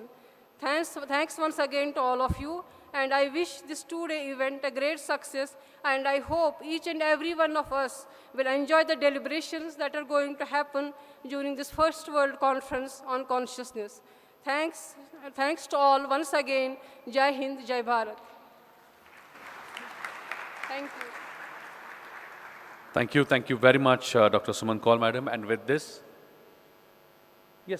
we have come to the conclusion of the inaugural session. Thank you very much, all the dignitaries. But please note that we are now going to have a very short, absolutely short 5 minutes tea break, which is right outside the hall. The next session is going to start absolutely next 5 minutes. So please, I request all of you to please have your tea right outside this hall and come back in next 5 minutes. I request all the dignitaries, all the speakers to please assemble outside the hall around the statue of Saint Gyaneshwara for a memorable photograph. So I request all the dignitaries, all the speakers of next sessions, everyone to assemble outside the hall at the statue of Saint Gyaneshwara for the photograph. Thank you very much. See you back in next 5 minutes.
CH neurosurgery program. He did his neurosurgery program from KM Hospital, Mumbai. He is actively involved in research and also pursuing PhD in consciousness studies. So I request Dr. Ranade to chair the session.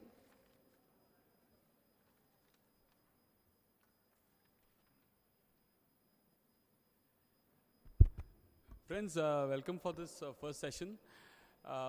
It is a great privilege and honor to have Dr. Ulysses D. Corpo as one of the speakers. He'll be joining us from Rome in Italy. Dr. Corpo has been my friend since the past 10 years, and he is working exclusively in the domain of Synthropy. For those of you all, Professor Karad is very familiar with thermodynamics and quantum physics, where they mention about entropy. Entropy is a function of the disorder of a system. But Dr. Ulysses is primarily concerned with working in the reverse, that is Synthropy, which is the measurement of orderliness. And one of the dictums of quantum physics is that the entropy of the universe is increasing. But Dr. D. Corpo is working in the domain where he's saying that if evolution has to take place, the syntropy of the universe has to increase so that the man becomes greater and greater evolved. So he has revisited the Einstein's equation of E is equal to mc squared, and it'll be a fascinating talk for all of you all. I've managed to convince him to participate in this conference. We are also lucky to have his wife, Dr. Antonella Vanini, who will be speaking tomorrow. She'll be speaking on retrocausality. So I hand over the proceedings to Dr. Ulysses from Rome, Italy. Dr. Ulysses. Thank you. I want to thank the organizers for inviting me to participate to this conference. My topic is Synthropy, the essence of consciousness. I will start from special relativity, then define what syntropy is, and arrive to how syntropy explains consciousness.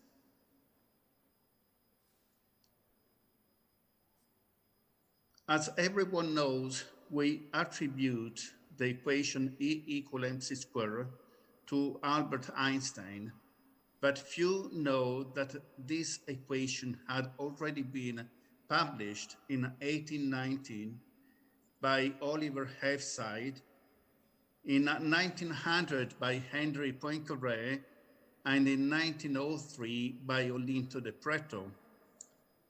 However, there was a problem, since this equation did not include speed, which is a form of energy. In 1905, Einstein added the momentum to the E equal mc squared equation, obtaining in this way the energy momentum mass equation, which is a quadratic equation and includes the speed of physical bodies. Since we must use a square root to obtain the value of energy, and square roots always have two solutions, and since in the momentum there is time, the energy momentum mass equation has always two solutions for energy: a forward in time energy and a backward in time energy. And since we move forward in time, the backward in time energy is for us energy that converges towards attractors. The energy momentum mass equation implies a supercausal world with causes acting from the past and attractors that retract from the future. In 1905, the backward in time energy was considered impossible, and Einstein solved the dilemma, saying that since bodies move at extremely low speeds when compared to the speed of light, we can consider the momentum equal to zero, and in this way, we go back to the E equal mc squared equation, which has only one positive solution and does not consider time.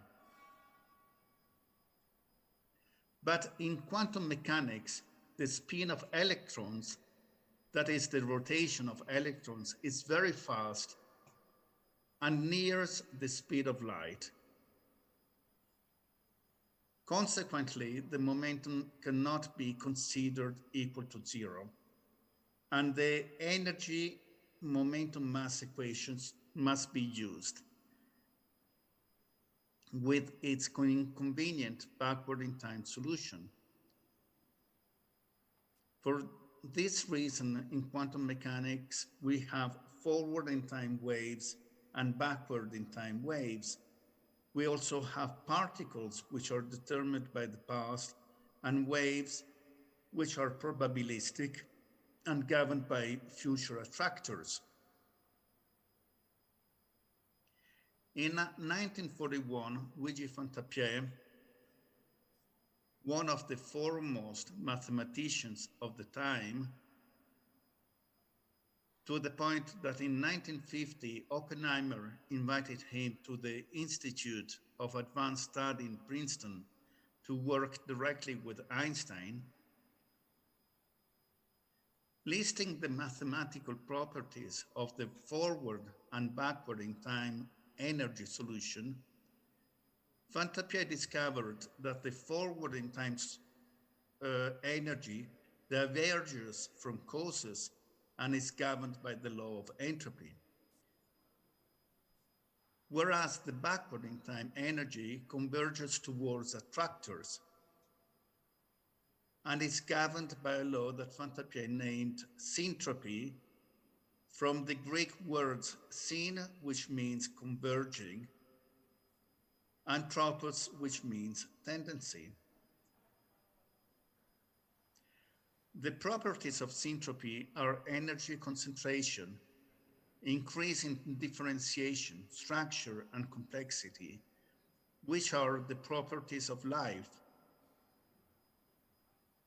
In 1944, Fantapié wrote a book titled The Unitary Theory of the Physical and Biological World, in which he states that the physical world is a manifestation of the forward in time solution of energy, governed by the law of entropy, whereas the biological world is a manifestation of the backward in time solution of energy.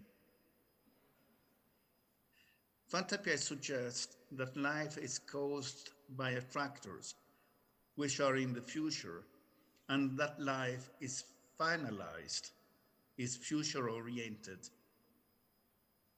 Fantapié named this theory unitary since, according to the first law of thermodynamics, energy is a unity that cannot be created or destroyed, and entropy and syntropy are defined as the two complementary aspects of this unity.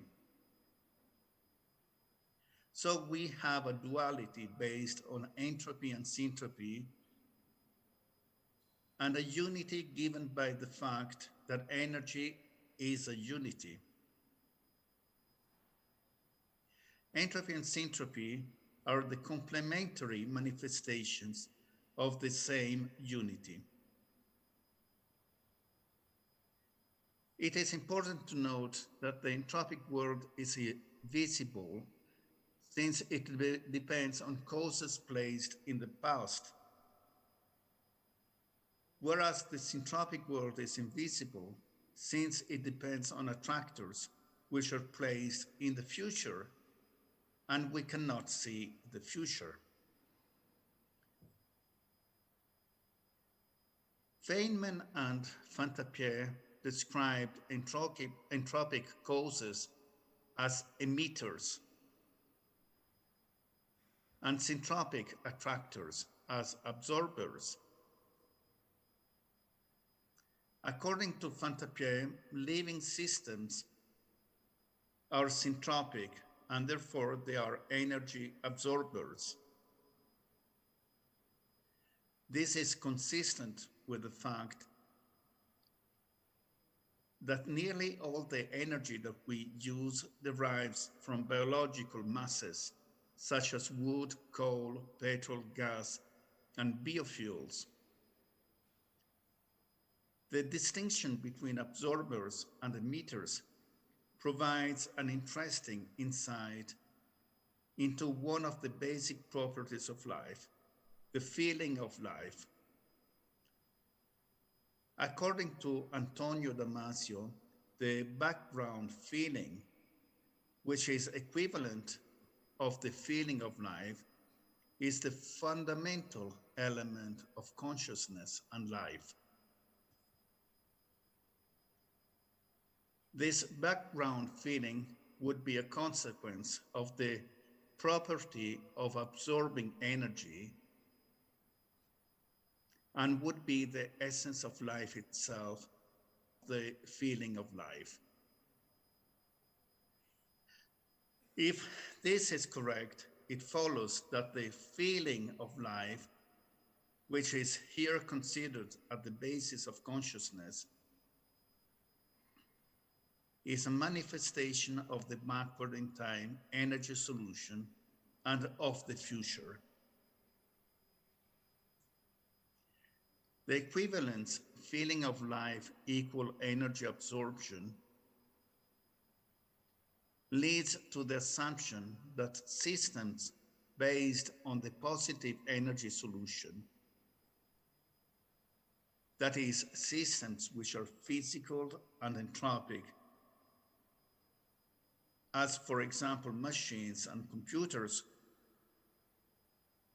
will never have the feeling of life,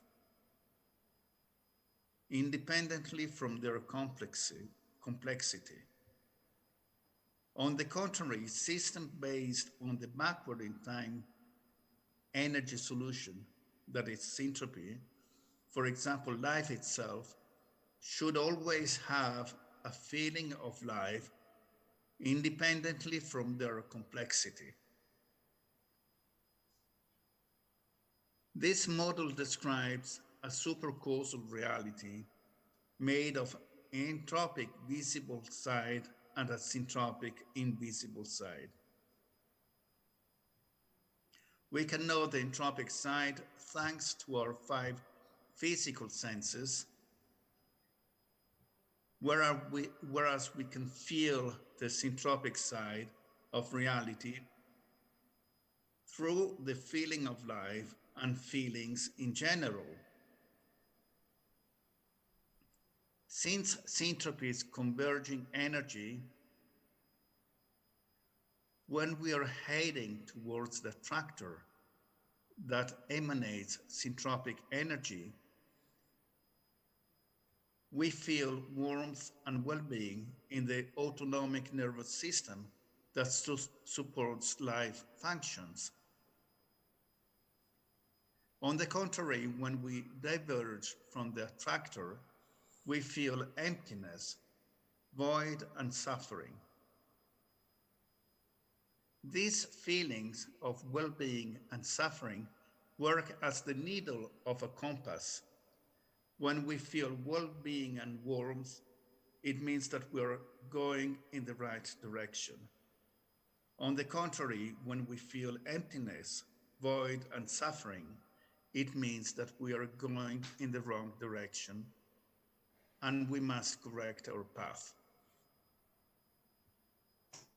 Paying attention to these feelings is therefore fundamental in our path towards well-being and happiness. Well, this is all I wanted to tell today. I thank you again for having invited me to this conference. Thank you. Thank you so much, Ulis. For just a take-home message, what Professor Ulis is trying to say is that in the non-living aspect of the universe, the entropy is increasing. But in all life forms, it is syntropy which is manifesting. And syntropy is actually a very high order. And as he concluded in his talk, he said that when we are getting positive feelings, it means that we are going in the right direction. And when we are having negative feelings, it's probably we are going in the wrong direction.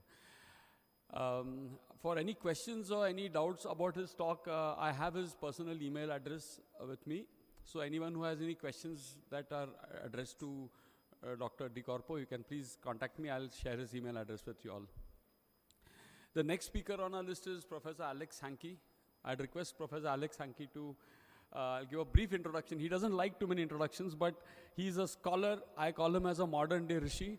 He is actually alumni of the MIT, Massachusetts Institute of Technology. He's worked in the Standard Linear Accelerator of Stanford Linear Accelerator, which are the predecessor of the Large Hadron Collider. He is a quantum physicist, a theoretical physicist with great study in Advaita and Vedantic philosophy. And he also is presently working in the translation of Patanjali Yoga Sutra. My respects to you, Professor Hankey, and please enlighten us with your knowledge.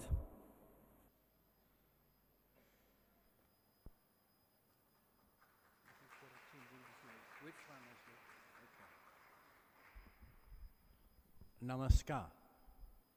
Thank you, Professor Ranade. It's a great privilege to be here. I want to thank the organizers of the conference from the bottom of my heart. Dr. Vishwanath Karad, our founder president, always finds wonderful, wonderful topics for these conferences which can really change our intellectual history. So, the topic of my talk is how instabilities in physiologic regulation enable organisms to support self-awareness. And the whole point is that optimal regulation requires the existence of instabilities. And these instabilities enable organisms to support self-awareness and consciousness. So, the outline is that there will be essentially 5 parts, very short. Background, a part 1 about why regulation requires the instabilities, why instabilities, yes? Okay. Sorry, I'm having difficulty seeing. Part 3, how instabilities support consciousness and self-awareness. They produce self-awareness. And I'll give a very brief summary if we have time. So the background is all to do with molecules and how the molecular biologists get it all wrong. The real thing is that, I'm sorry, I'm having difficulty seeing these things.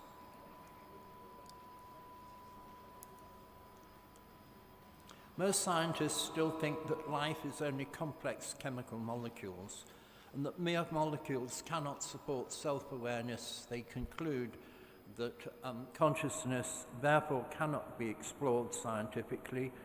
And this presentation is going to explain through looking at complexity biology and show that instabilities in regulation can actually support self-awareness and consciousness.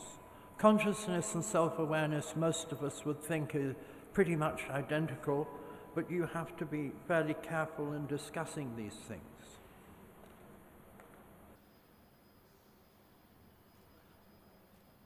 So, molecular biology is incomplete. Molecular biologists wouldn't tell you this. I have to explain it to my biological colleagues in the School of Biology at the Department of Science here. No proper account is given of epigenetic regulation and its infinite beautiful correlations, and these are essential for organisms to be able to adapt, to compete, and to survive in the real world.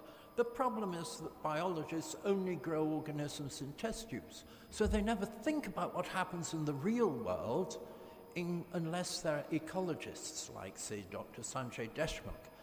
And then the ecologists don't feed back into fundamental biology. But my background has been in thinking about the Irish systems of medicine for the last 35 years, and I've managed to transfer my understanding from Ayurveda, yoga, homeopathy, and so on to really good advances in fundamental biology. These build on wonderful discoveries by very famous scientists. So physiologic regulation contains instabilities. The instabilities optimize regulation, they maximize competitiveness, and they solve these problems.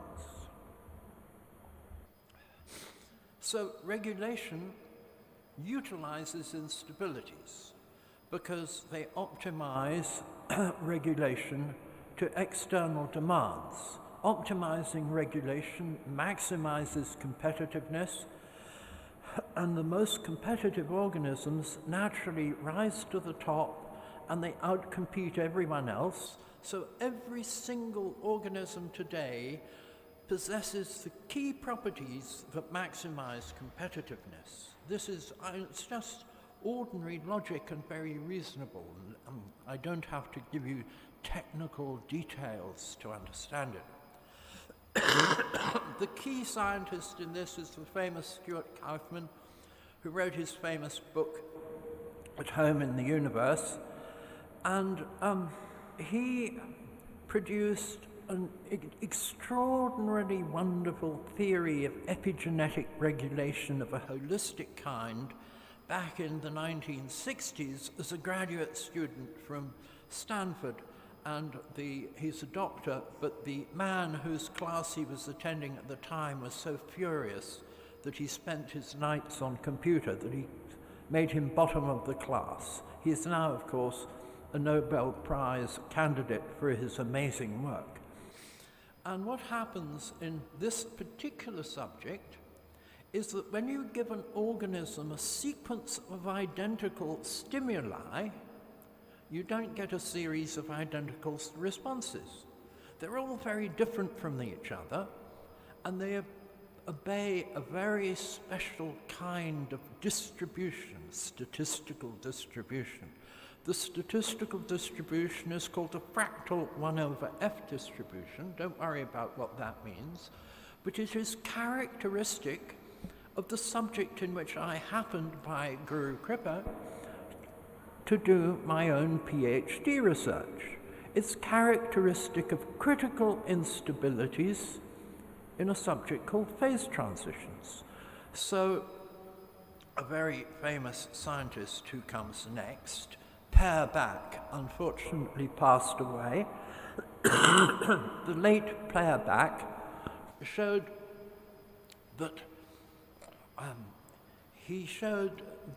these critical these fractal distributions must be due to critical instabilities in physiological regulation. And he coined a term called self-organized criticality, which I've been at pains to slightly explain more fully and more completely. So now let's go on to the next part 2. Instabilities collapse wave functions. Wave functions, please note, cannot produce an effect on other wave functions. They can interfere with them, they can do various other things, superimpose on them, but they cannot collapse them. Now, if you take the definition of consciousness, which comes up in a bit, as consciousness collapses wave functions, it means that quantum wave functions cannot have anything to do with supporting consciousness in the brain. That's why I'm talking about instabilities. So what you get is that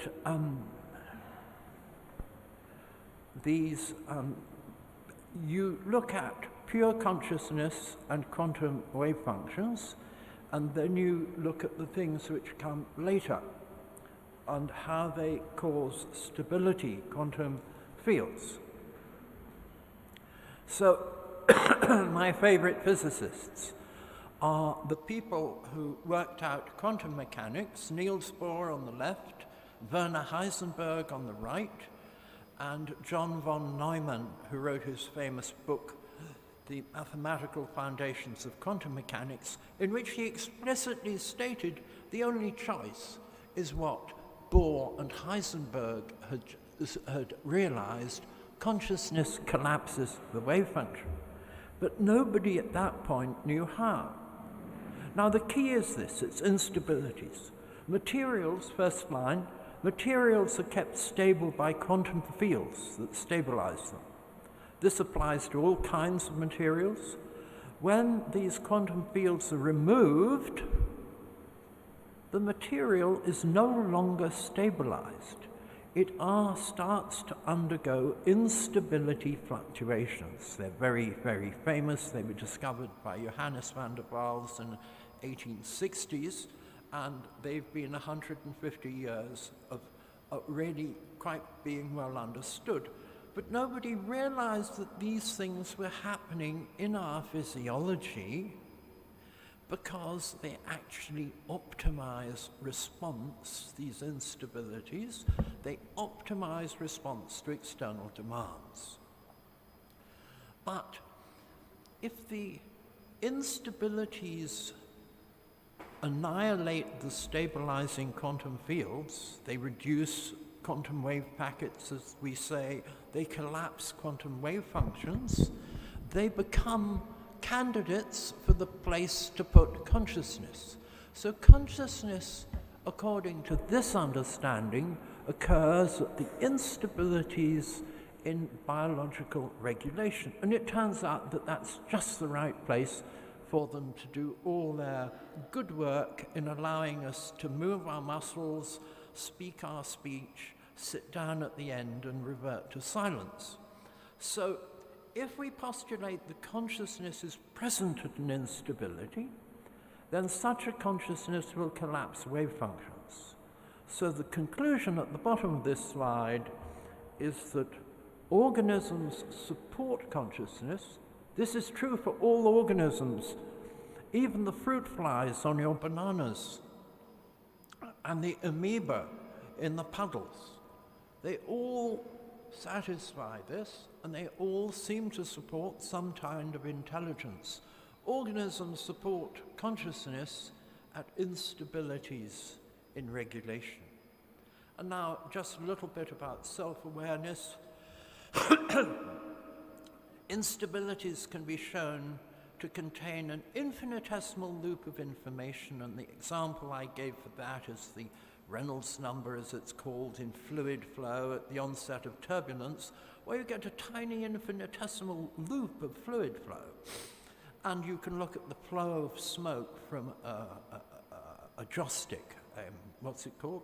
Incense. And you see various instabilities developing. Such a loop constitutes a perfectly self-observing system.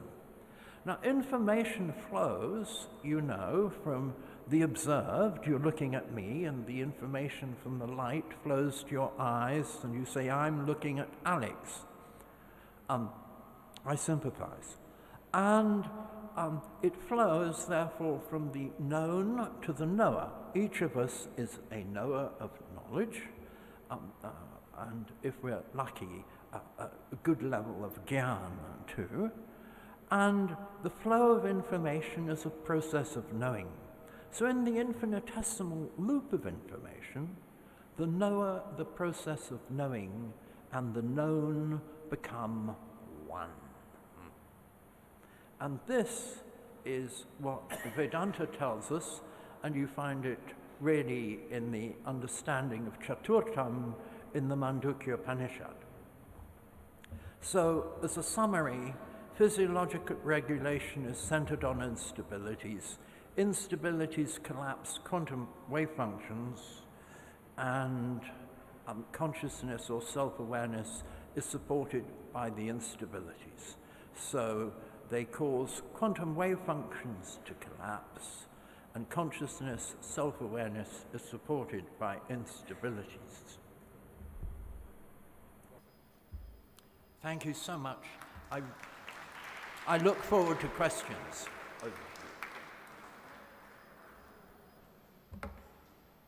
Thank you so much, Dr. Hankey. It was a very enlightening talk.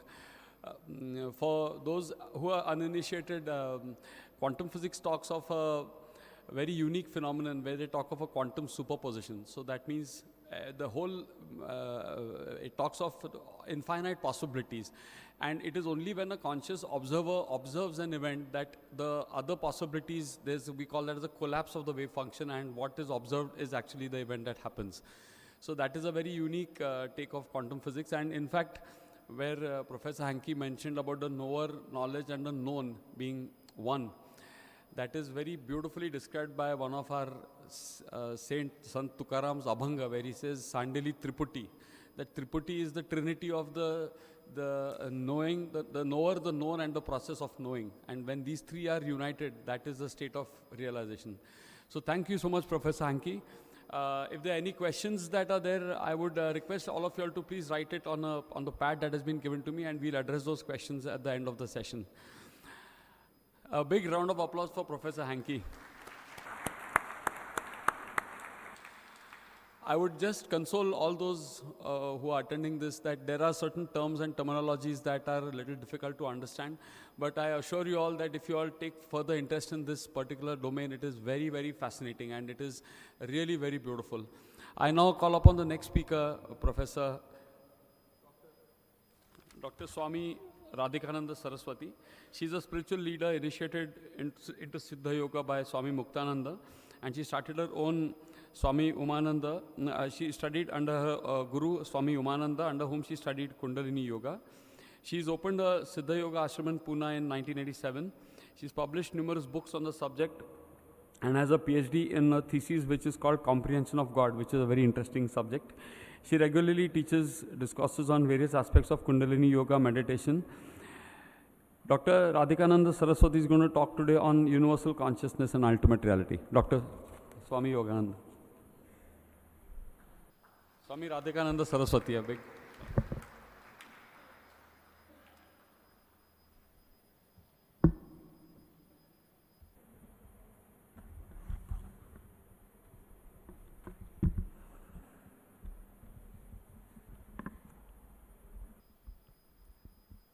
Sadgurunath Maharaj ki jai, Mahayogi Swami Umanand Saraswati ki jai. Dr. Karad, I genuinely thank you for this opportunity to give me this opportunity to share my views, and dignitaries and on dais and my philosophers and friends. Some days back when I discussed my paper with Dr. Karad, he had acute questions and very focused questions that made my paper more clear to me. So I should first thank him because of his giving us a chance to come and share our views. We are able to understand these subjects more and more in deep. Maybe we are just in the starting point, but we would like to go ahead and study more and share more so that we understand things better. Today I am going to talk about universal consciousness and ultimate reality. These are actually two pairs of words. They are two pairs of words, and simultaneously we belong to two kinds of worlds. World, W-O-R-L-D. We belong to two kinds of worlds. One world is Nirgun Nirakar, the unseen world of God. And second is the seen world, that is Sakar, Sakarit world, the seen manifested world of mortal man, mankind. Now these two words, which I have the two pairs of words, the first combination belongs to the Nirakar world, universal consciousness, because there is no gross substance which we can touch or feel. Whereas the next word, ultimate reality, gives us a hope to associate with this particular word. After the discussion with Dr. Karad, I realized that both actually mean the same, but one belongs to the unseen world. The first pair belongs to the unseen world, and the second pair belongs to the manifested world. Just as if the gods have to come down to the mortal level, the mortal man's world, he has to take a form. Similarly, if we need to cross over to the other world, we need to leave our form. So these two basically worlds, they are mentioned even in Gita, para, apara, prakriti, but these two different worlds are the words, those pairs of words belong to these two different worlds. What is the speciality? First thing I would like to say, universal consciousness is light of God, and ultimate reality is God in light. They actually mean the same, but with universal consciousness, if man has to interact, we need something, some substance, either in the form of a mortal or in the form of teachings. Whereas ultimate reality has obviously acquired a form and has presented his teachings. I'll give a simple example of, say, word knowledge. Knowledge can be understood by the intellect, but we cannot interact with it unless it manifests itself as knower and his teachings. In the universal consciousness world, in the world of the gods, the light, it is actually the light of God. In this light, Dr. Karad asked me, what is special about the light? So I said, Doctor, I'm saying now that in that light, if you make a sentence, we have subject, verb, and object. But in that light, these three fuse as one. They unite as one. For example, we have taken the word knowledge. In that, the knower and the known are together. They are not identified. Adam, idam, and aham. Aham and idam. They are one. They are not distinguished separately. The verb is also missing there. So there is no subject, no verb, no object in all the abstract nouns, and these belong to the unmanifested world of God. Now we need to come back to the manifested world of mortal, which is very essential because we can only interact in this mortal world, because none of us know yet what the immortal world is like. But all the abstract nouns, you can take any noun which, if it is borrowed from the immortal world, if needs to be represented through us, we can. Each one of us can represent a value of the immortal world. For example, if I want to become a knower, if I want to represent knowledge, I have to pursue knowledge, I have to think in the lines of knowledge, and I have to try and be a knower.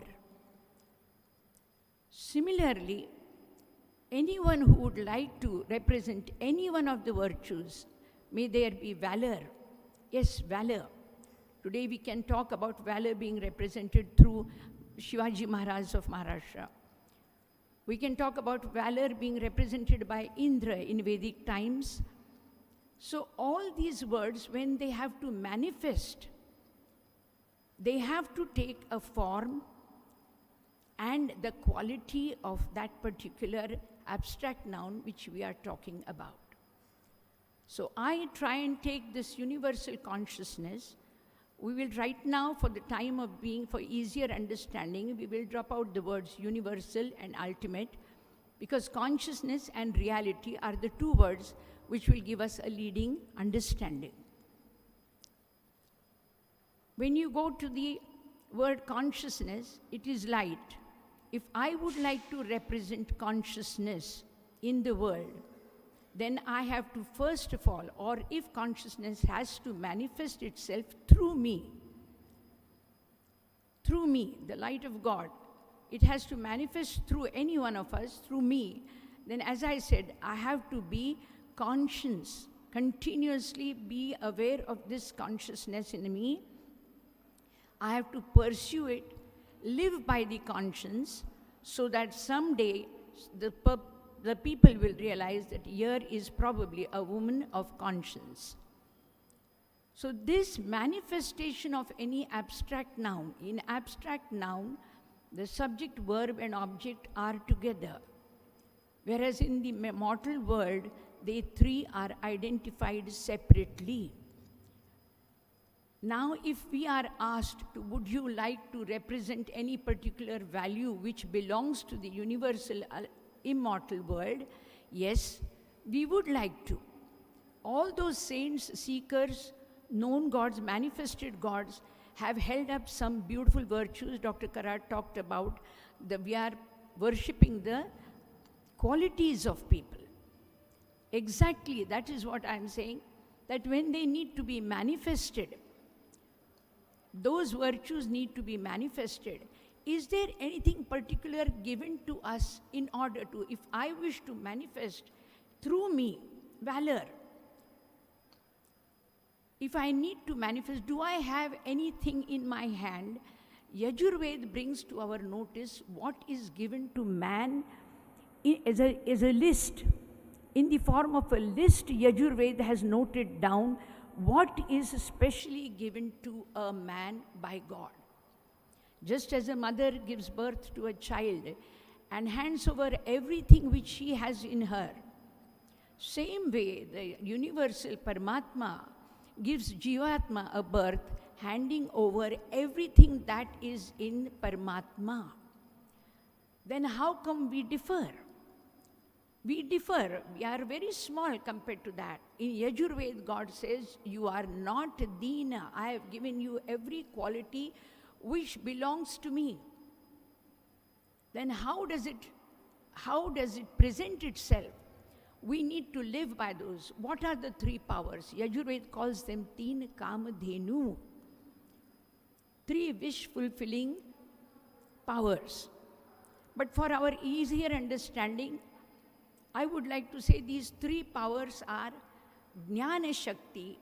We have the knowledge, we have the power to know, to understand, to speak, to learn, to teach. This is a very high quality given to a man. Second one, Ichha Shakti, a will, a strong will.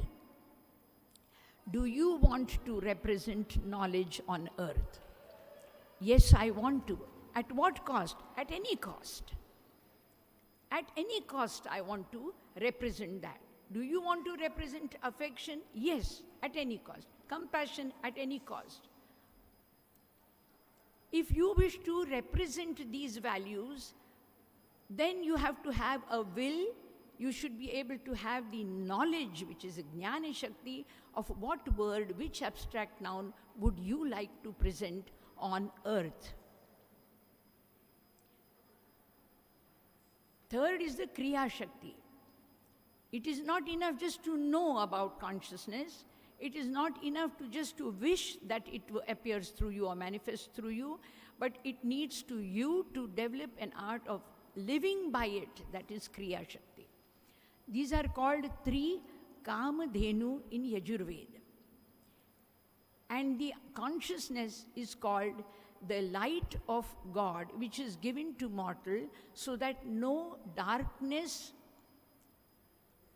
ever comes near your physical form. Now you will say, I'm so often surrounded by darkness at night. Yes, but even under the blankets, you know where you are. Even if you are not seeing your form, you know it is there. This sort of a knowledge, this sort of a light, which will give you the seer's identification without seen, S-C-E-N-E, without the act of seeing, S-E-E-I-N-G. You are given the power to know where you are. That is the light of God given to you. Along with that, in Yajurveda, they say they have given three Kamadhenu. We are talking about the three powers which are given to us. And now we all have this light with us. We all have these three Kamadhenu. That is wish-fulfilling cows, they say, but it is Jnana Shakti, Ichha Shakti, and Kriya Shakti. We are able to learn, we are able to wish, and we are also able to function. These three powers are given to us. Now there is one more very important thing. What comes in the way if I want to represent knowledge on the earth? What will, if at all, come in my way? They are called impurities in Shaivism. They are called impurities. Mala, we call it mala. First mala is Anava mala, which will give you a raw understanding of your own self. Today, as Dr. Karad said, that we don't know how large the arena of the scholars might be. We feel we have learnt enough. But the more and more you interact with people, the more and more you realize that your intelligence needs to be fed again and again, fed again and again. So here we have three malas. The first mala is, if you wrongly know yourself as, I know I am a knower. Are you? Are you the knower? No. If you were the knower, fully enlightened, then intuition probably would not have played a role in your life. Whereas intuition plays a great role in our life. Every time there is something new suggested, yes, the mind is fed. The mind is fed with the universal consciousness. It enriches your intellect. It enriches your intellect. So I know might be a very limited understanding about ourselves. This can be considered as one of the impurities, anavamala, in the life of a seeker. The second is mahiyamal.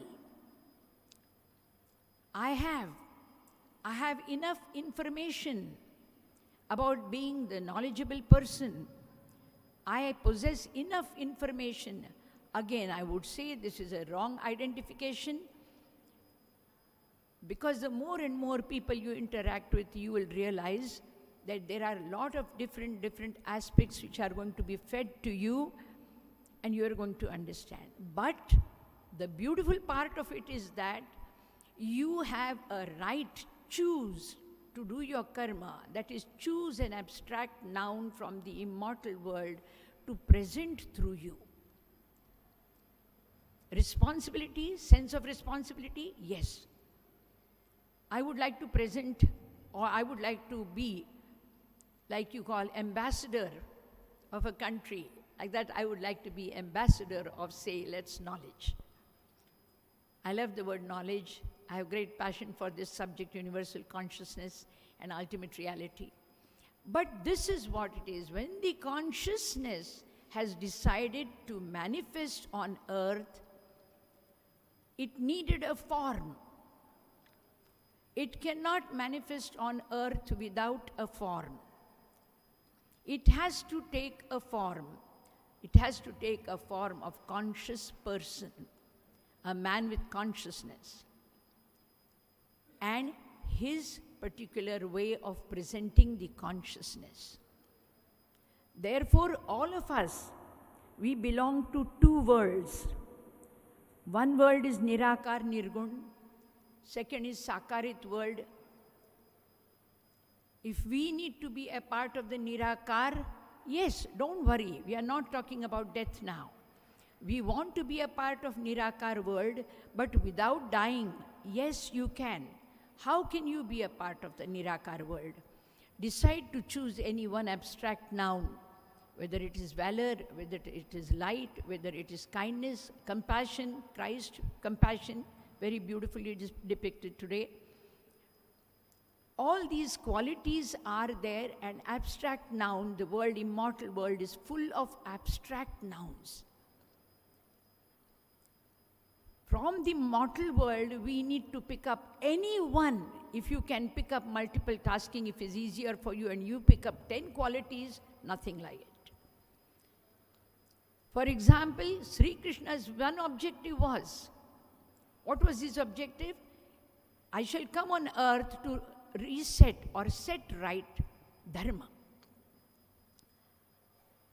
That was his objective. Because of that objective, he had the power to represent. Yes, he represented, and it had multiple facets. His idea was to represent setting the righteousness right, dharma right, but he had multiple choices of how to do it. So right now, we just need to choose what quality would you like to represent on earth.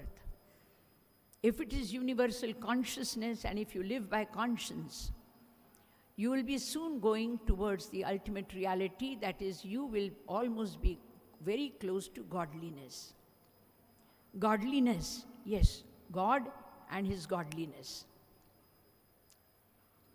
So we need to have these three impurities, we need to deal with them. I am, yes, I am.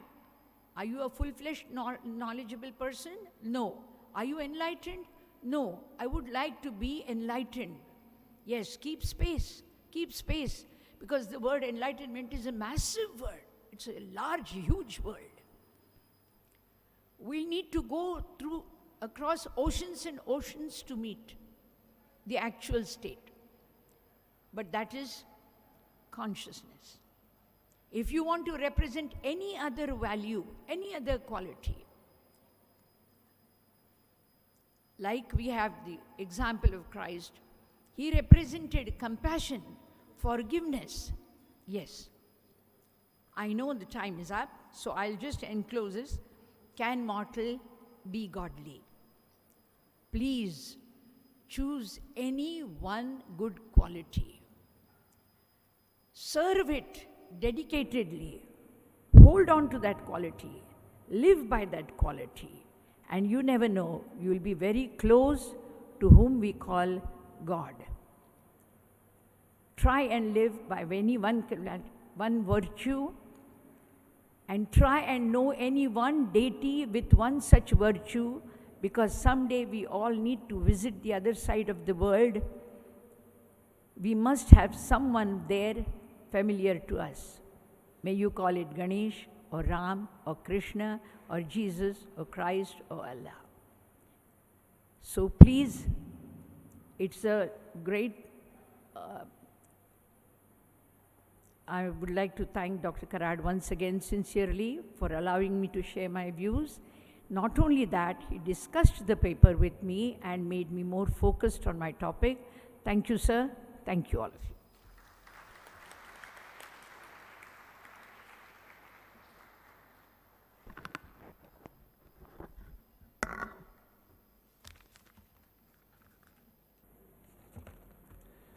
Thank you so much, Dr. Swami Radhikananda Saraswati. The same, I would like to, if anyone has any questions, you can please write them on the papers and it's given to you. And okay, one quick question from Dr. Singhal.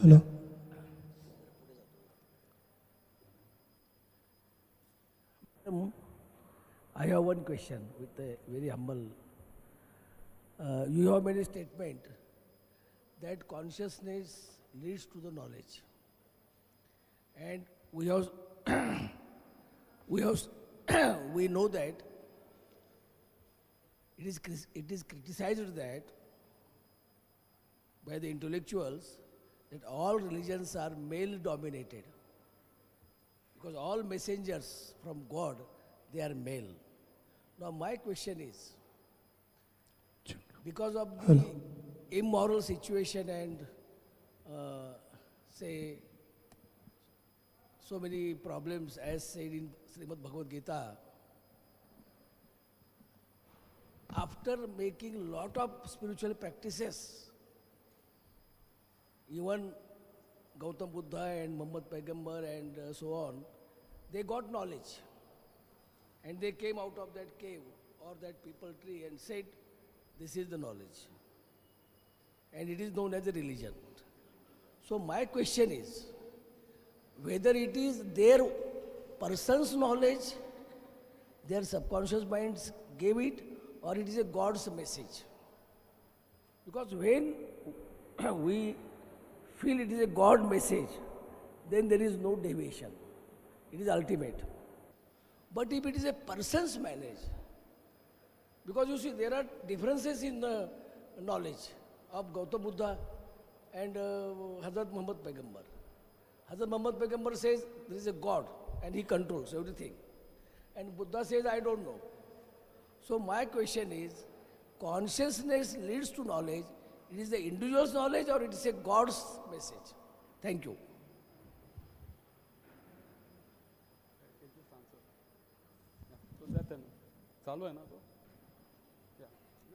The question is for me. Sorry, Dr. Pathan. We couldn't hear you very clearly. So will you just highlight in one line what the question is? His question was that the knowledge which you're saying is knowledge is consciousness leads to knowledge.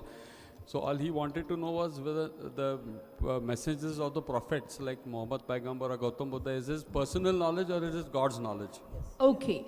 Now, one difference that I can tell between the personal knowledge and the conscious knowledge.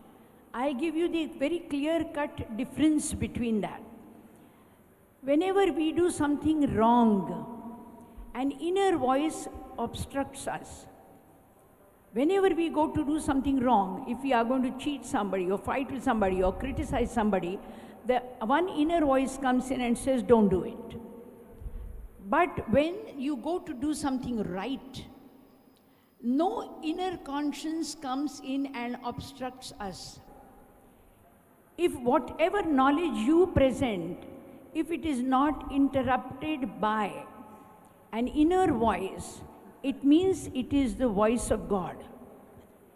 And if it gets interrupted by an inner voice and makes you think again, it definitely needs to be rechecked. Okay, Sir, thank you, I hope Dr. Saraswati. That was a quick answer. Dr. Singhal, just one question and then we'll break for lunch. Comment on that. Yeah, just one comment, please. This is saying that action is very deeply linked to Dharma, because if you do something and it's dharmic, then it agrees with your conscience. Now, in English, the word consciousness and conscience are different, but in French they're the same. The word in French for consciousness is la conscience. So this moral content of consciousness is inherent, and I very much liked our speaker's answer. Thank you. Thank you. Dr. Singhal, just one last question, and then we break for lunch. Yeah? Yeah. Sir, there is a basic question of life, that who I am. Is it a consciousness question or a universal consciousness question? Is it whether our question or the universal consciousness? Who would, Dr. Saraswati? Yeah. Yes. Dr. Saraswati. He's asking a question, please, and then take the... Who I am is our conscious question or the universal conscious question? I didn't get the question. Who am I? Is that a personal question or a universal I question? would love to talk about this for just 2 minutes. It's very important and it's a very nice question, sir. Dr. Karad, with your kind permission. So actually, we all are sharing the word I when we introduce ourselves. We are calling, I'll be calling myself, I'm Radhikanand, and Dr. Karad will say, I'm Dr. Karad. So we are using the same word I, but the pronouns are the same and the nouns are different. Now the pronoun is shared by everybody. This is the Ekakshari Brahma in us. And the pronouns and the nouns that are being changed, they are changed. They are different. The names are different. And here the logic doesn't appear or it appears. If I am Dr. Radhikananda and I am again, say, Dr. Karad, then who is I actually? So therefore, we can see the difference between the universal consciousness is that I, which we both share as I. But when it comes to the name, the form, as I told you, we have to manifest in the manifested world as a person and his virtues. So I alone in the universal immortal world had to manifest in two forms. I and Radhikanand, or with kind permission, I'm taking Dr. Karad's name very easily. I'm so sorry, but he's been a very close guide to us. So we've been always being guided by him. So it comes to me, and he becomes I am Dr. Karad. So the nouns that we are having are different, and the pronouns. So the pronoun is actually the Ekakshari Brahma, and that is the universal consciousness. Sir. No, Okay. ma'am, we could not understand the question, but anyway, we'll have discuss it later. Okay. Thank you, sir. Thank you. Okay, Sorry. Sorry. I think we can keep the questions later on a personal front also. A small brief felicitation of the speakers who spoke just now, and then we'll break for lunch. And then we'll be assembling sharp again at 2 o'clock for the afternoon session. Felicitation of the speakers, please.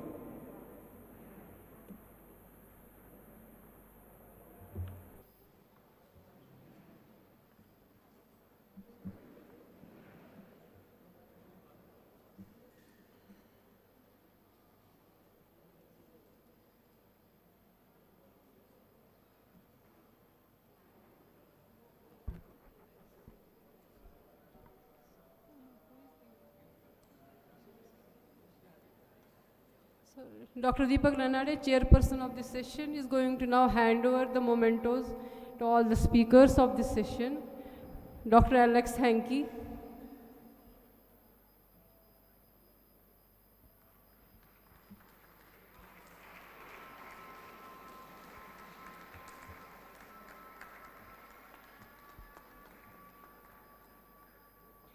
Dr. Radhikanand, Swami Radhikanand Saraswati.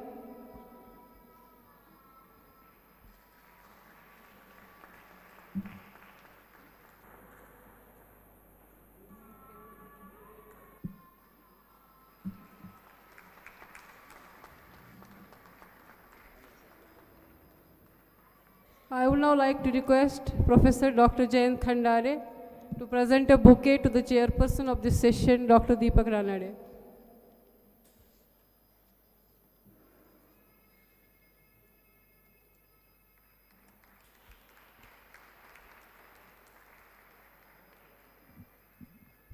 Thank you all. So this is the end of the session 1. We will be breaking for lunch now for 1 hour. And there is a small... Okay, we will be here back at 2 o'clock. So in between, if anybody is interested, any delegate or speaker is interested in visiting our School of Consciousness that is nearby, our organizers will be guiding you there. Thank you.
And when he established BHU, so he established as a capital of knowledge. And that is why if you visit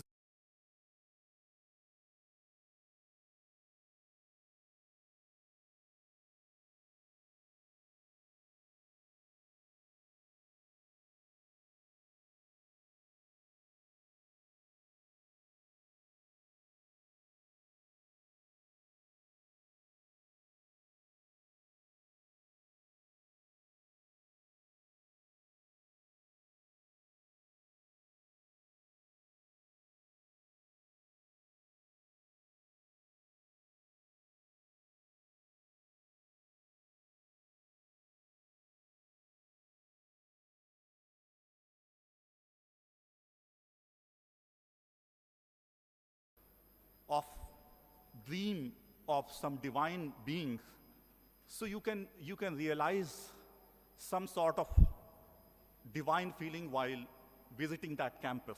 And that happens if you come to BHU. And same vibrations are present in this campus also. So I'm very thankful to Honorable Professor Dr. Vishwanath Karad, Honorable Dr. Vijay Bhatkar ji, and this entire institution for giving me this opportunity to interact with you all and to chair this session, which is going to be presented by some very illustrious scholars. And because we are already running short of time, so it's a pleasure for me to invite our first speaker of today's session.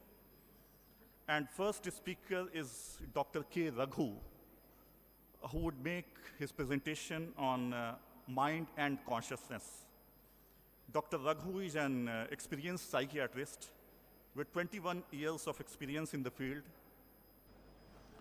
He has been a practitioner and trainer of heartfulness meditation for a long time.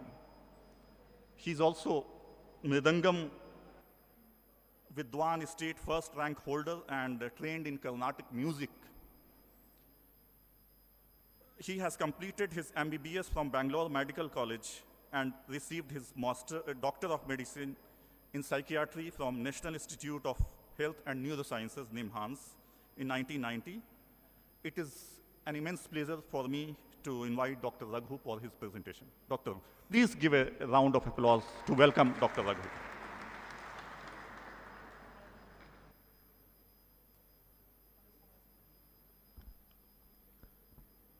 Namaste to everyone.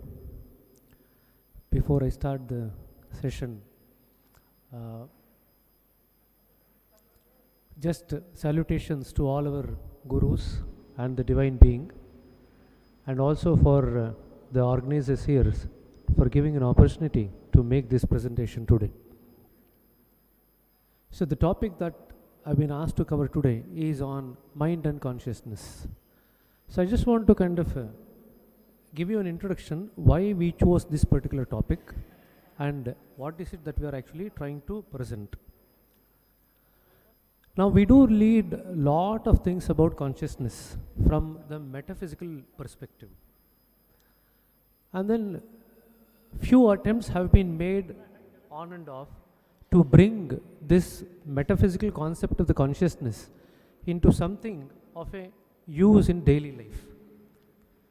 Now, I've been trained as a psychiatrist from NIMHANS, and I've been practicing meditation for the last nearly 25-30 years.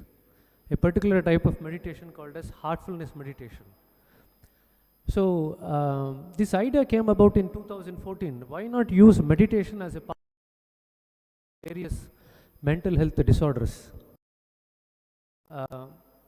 In our system, there is the concept of different trainers. So we call an individual to our place, sit with them, give them a half an hour of meditation session. This is how the system works. During the course of that particular sitting, when we do that with a patient or any individual, what we see is that over a period of time, they actually change in terms of their approach to life, their way of life. All those things started to be seen to be changing. So this was quite interesting. And when I actually read about the literature from our own mission, mental illness there, the broadest definition of mental illness was defined as a imbalanced state of mind. And a normal state of mind or a balanced state of mind is what was called as mental health or normal mental health. So if that is the case, a imbalanced state of mind can be brought into a more balanced state by using this technique of meditation. This was the first inkling. Now we have been continuing with this approach over the last 8 years, and with that approach what we have seen is that most of the patients who have been treated with this meditation would require small dose of medication and would also require a shorter duration of treatment. So this was very, very interesting for us, and then we just continued with this particular process, and then now we have applied it to almost all the range of the mental illnesses, the whole range, except for these childhood disorders where there is a learning difficulty or mental retardation. We don't use the word mental retardation.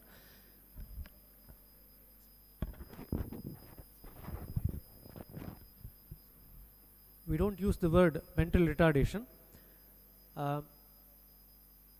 So when we applied this, except for this particular category of patients, we have applied it to almost every other category, including schizophrenia, anxiety disorders, depression, bipolar disorder, almost every other case. So with this background, I will be presenting this particular topic to just highlight what happens if a person meditates regularly.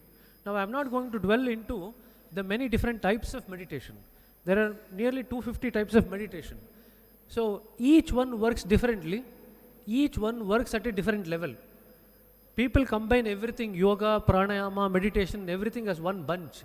No, you need to look at each of these things as a separate thing because each of them work on a different kosha altogether.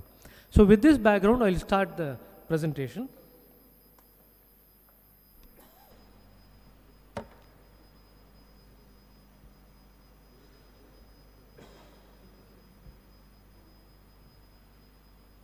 So I covered this, the components of the mind. Normally, if you just look at the metaphysical literature, they talk about manas, buddhi, chitta, ahankar as the 4 aspects of the antakarana. But when we practice psychiatry, what we see is that we also see disorders of other aspects of the mind, which is the kalpana, bhavana, prajna and ichha shakti. Now there is a big debate going on whether the prajna is part of the mind or it is something different from the mind. But irrespective of the semantics, can we use it on a day-to-day basis for the empowerment of the patient? That's the whole point of discussion today. What happens? There are many things that changes during the course of the meditation. One of the things that we see as people regularly meditate is that the amount of thoughts and emotions, they get refined over a period of time. So the thought burden comes down, the emotions gradually convert into feeling. Then the buddhi, which is like more materialistic, gradually develops a discriminating quality. We call it as a viveka. So from buddhi you proceed on to viveka. Then there is a refinement of the imagination to the extent that as you go more nearer to the reality, what happens is that the imagination almost goes away because imagination and reality cannot go together. Then the chitta, which is the, if you want to just look at it as consciousness, the consciousness gradually gets refined. Now refined of what? Refined of all the samskaras which are deposited in the consciousness. Now what we do during the process of the meditation is that we go on cleaning the consciousness of all the impressions that has been formed, whether it's in this life or any other life. But once it is cleaned, the person gradually moves from a conditioned state of mind into an unconditional state of mind. Now when the person moves into an unconditioned state of mind, that is what we call as a yogic mind, where the person has full sense of creativity. A materialistic person is under the control of the 3 gunas of nature. A yogic mind can control these 3 gunas. So this is the difference that you progress as you progress to higher realms of consciousness. Then the ahankar gets refined. Now there is, in our literature, when you read the metaphysical aspect of it, you just say presence of I or absence of I. But it doesn't occur in one stage. It's a very gradual process. In our system, we talk about 11 stages in which the ego gets refined. And the last one, as and when the ego gets refined, the willpower becomes heightened. Gradually, it multiplies it into a power called as divine will, where whatever that person wills will happen automatically. Now, most of you people are aware, so I'll just touch a word on this particular slide. There are 5 aspects of the health that we actually look at. Most of the people are only worried about the physical aspect of the health, but that's the last thing to be affected. The first thing to be affected is the spiritual, then the social, then the economical, then the mental, and last is the physical. And most of the people come to us doctors when the last part of the health is affected. Then again, people who are assembled here are quite aware of the different kind of koshas that is there, but very few people actually look at the kind of intervention that they do and in which kosha does it actually work on. So people do go to the gym, go to regular physical activity. Now that affects the Annamaya kosha. People do pranayama.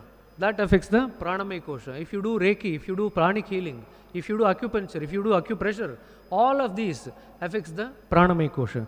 Then you have other systems which work on the manomaya kosha. Now meditation, the path that we follow is called as Raja Yoga, modified Raja Yoga. So that works directly on the mind. Then you have the Vijnanamaya kosha, where you use that aspect of the mind for the spiritual progress. And the last one is the Anandamaya kosha, which is where you end up after covering all these things. Now, if you just look at the different dimensions of consciousness where the changes occur. So I've just listed a various, almost 17, 18 different types of consciousness where the changes occur in a 15-minute or half an hour session of meditation. Now, not many people are able to recognize all the changes that is occurring, because they are not very sensitive to the changes that is occurring inside. Now, I have not actually listed the biochemical changes, the genetic changes, all these changes I have not listed. I have only spoken about from the point of view of the consciousness, what are the changes. So there is the sub and super consciousness expansion, expansion across the physical, mental and the spiritual realm, expansion of the consciousness across the 5 realms, then expansion of the consciousness across the 8 aspects of the mind I spoke about, internal and external expansion, body, mind, soul and divine consciousness, individual, cosmic, paracosmic and divine consciousness, finite and infinite consciousness, and across many different spiritual points. Now, these different spiritual points can vary depending on the system that you follow. Then the expansion also across the different chakras of the energy body. Expansion, once you start expanding into the super consciousness, then you have access to the different spiritual worlds. Then you have different densities of consciousness and witness versus observer consciousness and different stages of meditative consciousness. And the ultimate question is the consciousness the end of it? Because there are many aspects or many things, literature in our scriptures which says the consciousness is the highest. But in our system, we say that the consciousness is not the highest. You go through these different stages of consciousness, you then go into the seed of the consciousness, which is where it originates. Then you go into the next stage, which is the potentiality of the consciousness. Ultimately, consciousness dwells as a dimension of awareness when you go near the Bhuma. Now, I have just borrowed the word Bhuma from Chandogya Upanishad. So, there is a conversation between Naraka and Sananda. So, Sanaka and Narada, where Narada goes as a student to Sanaka. Then Sanaka explains all these steps. There are 26 levels in which he takes Sanaka to the highest, which is the self. There are only 2 things which are remaining. The ego is refined to such an extent that only identity remains. That's how we are able to communicate with the higher souls who are not in our realm as of now. And then there is awareness. It is through the awareness that they are able to communicate what they want to convey to us. So, identity and awareness are the 2 ultimate things which are left as you go near to the center or the God or the Bhuma. The terminology could be different. Now, in coming back to the topic on hand today, which is the relationship between mental health and spiritual journey. When we started training in psychiatry, we were told about many different conditions, which was very, very similar to what we had read in the metaphysical literature. So, we were totally confused whether it's a kind of a higher state of consciousness or it is an actually illness. So, over the years, this concept has actually got refined. What we have now come to an understanding is that the spiritual journey and the mental illness, they are actually progress in opposite directions. They are mirror images of one another. It is based on this concept that I am saying with confidence that if you use this particular meditation, even if the person has progressed in the wrong direction as far as the consciousness is concerned, we can bring them back to normal consciousness and then actually start making their journey towards the spiritual consciousness. So, if you just take home the point that the consciousness relating to mental illness and spiritual journey, they are both related to one another, they are in one continuum. One part of the journey you called as spiritual consciousness, other part of the journey you called as mental illness. When you are progressing along spiritual consciousness, your consciousness becomes more and more subtle. When you are progressing along mental illness, the consciousness becomes more and more concrete. In fact, if you want to just go by colloquial example, the first stage of any mental illness is when a person gets attached to one idea or one emotion much more than what they would normally do. Rather than getting it refined, you get attached to that idea, and the attachment, the idea it is attached to, that becomes grosser and grosser, bigger and bigger in the mind. Now that is the first stage of illness of the mind. Now, how do we experience this refinement in the consciousness? If you suppose you go on doing meditation, how do you experience this refinement? There are 11 stages in which you can see the refinement of the consciousness occurring. The highest stage where we have to go as far as the spiritual journey is called as a state beyond the existence, non-existence. The next stage is called as the stage of existence. The third stage is called as stage of awareness. Then below that is the stage of attention, then concentration, then identification, attachment, strong likes and dislikes. The ninth stage is where we normally dwell, where we interact with people, we form samskaras within our system, and that get deposited in the different koshas. Now that is the ninth stage, samskara formation. The 10th stage, where the mind has lost its liquidity, is the stress, and if it goes beyond that into a more solid state, this is just like ice, water becoming ice. So that's what I just mean. The consciousness which is more fluid in nature now starts taking the form of ice cubes, and that is where the person starts feeling stressed out and they become indecisive. So there are so many other things that occur. The last one is the irreversible mental state. The reversible mental state is the illness of depression, anxiety, where they do get fully resolved, and the last stage, irreversible stage, is the stage of schizophrenia. Now, when you do meditation, there are 5 stages of refinement of the consciousness which can be felt by everybody, whoever does the meditation. The first stage is that you feel that you are totally lost, and unfortunately, many of the people think that feeling lost in meditation is the highest, and that confusion is there in many people. So, the first stage is that you are actually going to feel lost. You don't know where you are, you don't know what you are doing.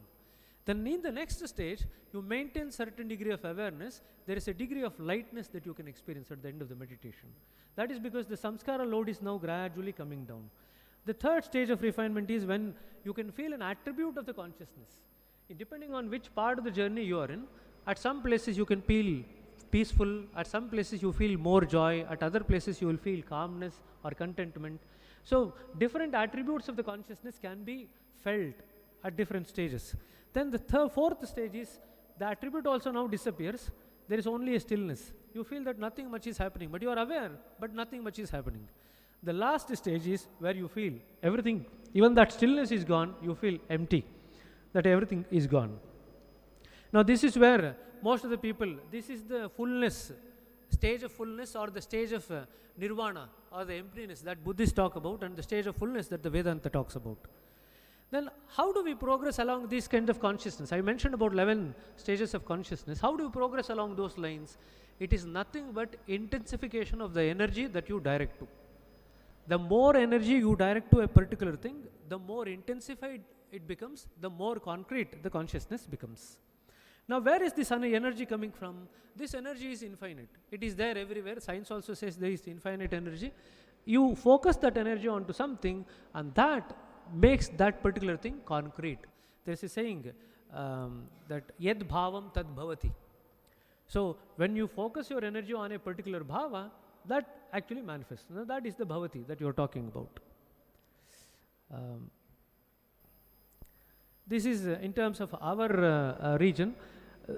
in most of the literature, we only talk about the consciousness at an individual level and the cosmic consciousness, and that's where the journey ends. But as I said earlier on, the consciousness itself can be taken as to the highest, where it only remains as awareness.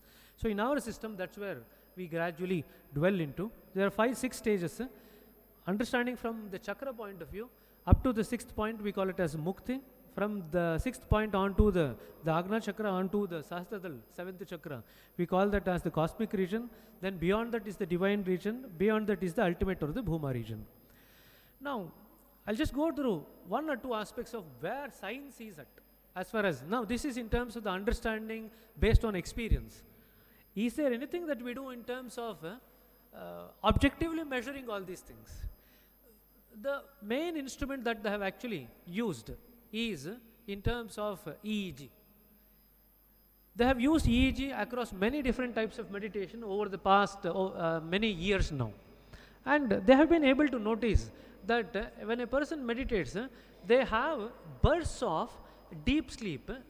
Awareness is maintained, but the bursts of deep sleep is there, and they have the whole range of the waves that you see here, different levels of the waves.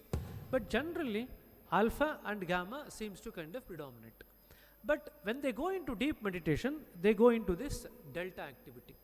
So the reason why they actually have enhanced level of concentration outside the meditation, because people think that they have to meditate, concentrate during meditation. They don't need to concentrate during meditation. Concentration is an outcome of successful meditation. So this is the perspective where they have actually tried to relate the frequency of the waves that we see on the EEG onto the different learning aspects or the functioning of the brain. I don't want to dwell into that particular aspect now. Last slide, coming to what are the limitations in the current approach that we have got as far as the studying consciousness is concerned. We rely on usage of instruments where you want the external to be projected. Whatever is happening internally needs to be projected outside. So you are relying on an instrument, and unfortunately we have not been able to get hold of an instrument which can actually successfully do that fully. So our ability to feel is a lot more better than what the instruments can pick up. Second one is in terms of, I said there are 250 types of meditation. How do you replicate these studies? If you use different types of meditation, it should be replicable. The third one is there are multiple approaches to consciousness. I just mentioned about 18 dimensions of consciousness, and people can approach consciousness in any way that they want. Then how do you actually make it standardized? The fourth one is that each system works at different levels. I said 250 systems are there. In these 11 or 12 steps of consciousness that I gave, each system works at different level. Last one is the starting point of each of the subject is different as their baggage is different. So suppose all the people who are sitting here were to start meditation today, what will be the experience? Each one will experience a different state. Why is that you experience different state? Because you are all starting at a different point. The baggage that you got in this life in terms of your own education, in terms of family upbringing, in terms of the culture, religion, language, everything plays a role. So because of that, the experience will be totally different. So thank you very much for your patient listening. I'll be around. We will take question and answer session at the end of the session. Okay? Thank you very much.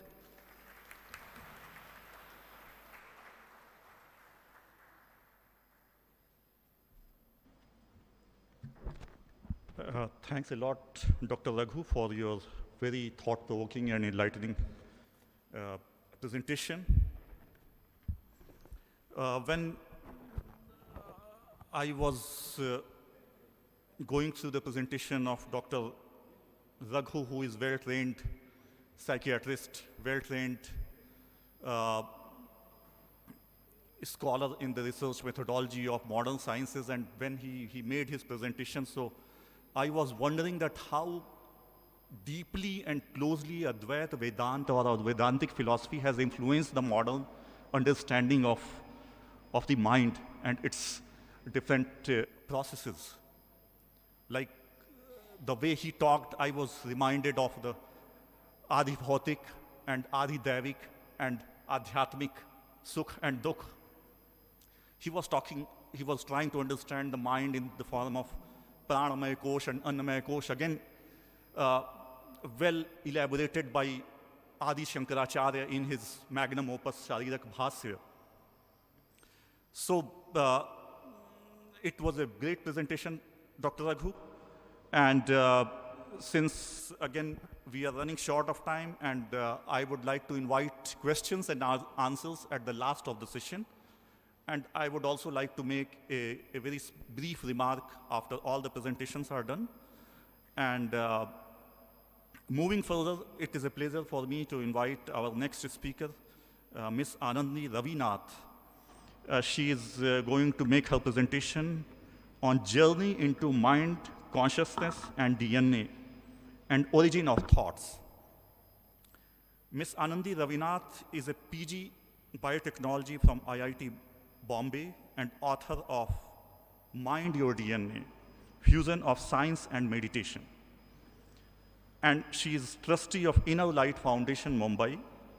She has worked in the German multinational pharmaceutical and biotechnological company and clinical reference lab for several years. She has also been associated with Cancer Genomics Lab. She has been practicing meditation under the guidance of her spiritual guru and meditation expert Kumar Krishnamurti since 1998. Ms. Anandi is a meditation counselor now, and having practiced meditation for the last 2 decades, she is going to talk on the topic which I mentioned earlier. So most welcome, Ms. Anandi. And please give a round of applause for Ms. Anandi to welcome her.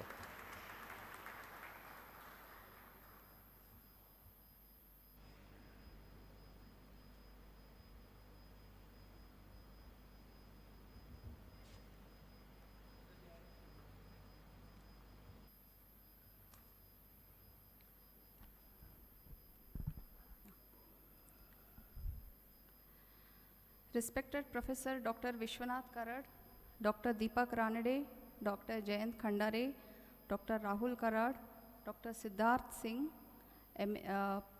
Swami Amarnath, and eminent speakers, dignitaries, guests, and my intelligent young minds. Namaskar to one and all. And thanks for giving me this opportunity to be a part of this unique conference. I'm also grateful to the Universal All-Intelligent Cosmic Consciousness for giving me messages during my meditation to get in touch with Dr. Padma Shastri, a very senior professor, scientist retired from NCCS, National Center for Cell Sciences. So after nearly 25 years, I reconnected with her, gave her my book, Mind Your DNA, and she immediately put me in touch with Dr. Deepak Ranade, and here I am. So my special thanks to Dr. Padma Shastri and Dr. Deepak Ranade for having made this opportunity for me to come and speak to such an august audience. This conference is all about consciousness, the ultimate reality. Now this reality exists at 2 levels, the macrocosmic level and the microcosmic level. My topic is going to delve into the microcosmic level, microcosmic consciousness, which is the individual consciousness. So my journey into meditation has been a very unique one. It started with my meeting my Guruji Kumar Krishnamurti ji, who himself was a corporate person. He was heading the Italian shipping company at that time, and he also had a spiritual streak in him. He used to go into deep dhyana avastha and speak about meditation. So just like the Vedas and Upanishads were the divine outpourings from the ancient rishis, similarly, Guruji Kumar Krishnamurti used to go into deep meditation avastha and speak about meditation. So all those things got recorded in cassettes, and by divine grace, I got an opportunity to hear those tapes and transcribe it for him. Thus was born the book Inner Light Cosmic Meditation. And as I started practicing meditation and I started helping him out in workshops, I realized that a lot of healing is taking place in the body physical, in people who are attending the workshops. So because of my biotechnology background, I put 2 and 2 together. I said if meditative energies are working on the body physical, then they have to have an impact at the cellular level, at the DNA level. And from the year 2002 onwards, I started getting insights during my meditation about what is happening during meditation at the cellular level, at the DNA level. And over a period of time, a lot of messages I started getting. and I compiled the whole thing with substantiating them with the existing scientific work. So this book, Mind Your DNA, is a compilation of my divine revelation substantiated by the scientific research work. So before I talk about my book, I would like to discuss this mega project which was started by the US, and there were 6 other countries, the developed countries which were involved: US, UK, Germany, France, Japan and China. So the objective of the project was to sequence the... Oh, sorry. Am I very loud? Okay. So this project, the objective of this project was to sequence the entire human genome, find out which portions of the gene are responsible for which disease, and develop targeted therapy against them. Now, it was a decade-long project, and it was a mega-scale project. Nearly $3 billion was spent in that. And after the end of a decade, they found that only 2% of our... Can I have the slide on the screen? Okay. So after nearly a decade, they found that only 2% of the genome is coding... You can change the slide with you. Yeah, no, it was there. I was seeing myself on the screen, that's why I thought... Okay. So, yeah, sorry. So, at the end of the project, they discovered that only 2% of our genome is coding for proteins, that is structural proteins and functional proteins, whereas the 98% of our genome was non-coding, does not code for proteins. So, they initially, in fact, called it as junk DNA. Now, it was a mega-scale project and nearly $3 billion were spent, and after sequencing the entire human genome, they found that it is made up of 3.3 billion base pairs of nucleotides. And the other interesting observation that they made, that in that 2% coding DNA, humans were resembling mouse. 99.9% humans and mouse were alike. So when the results of the Human Genome Project were declared at the White House by the then President Bill Clinton, he even made a casual remark, whether we are learning the language in which God created life. So he made a very casual remark, but I feel there's a lot of truth in it. Is it possible that the visible physical body that we see of ourselves is just 2% of who we are?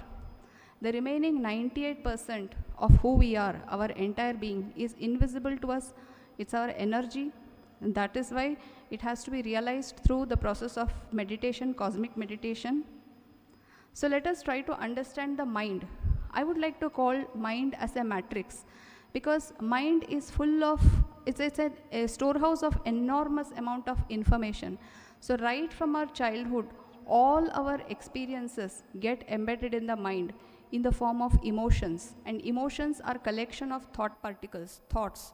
So every incident is related to certain emotions, and these emotions have various thoughts associated with them, and they get embedded in the mind. Now DNA, as we saw, is a giant nanomolecule, and mind is a storehouse of enormous amount of information.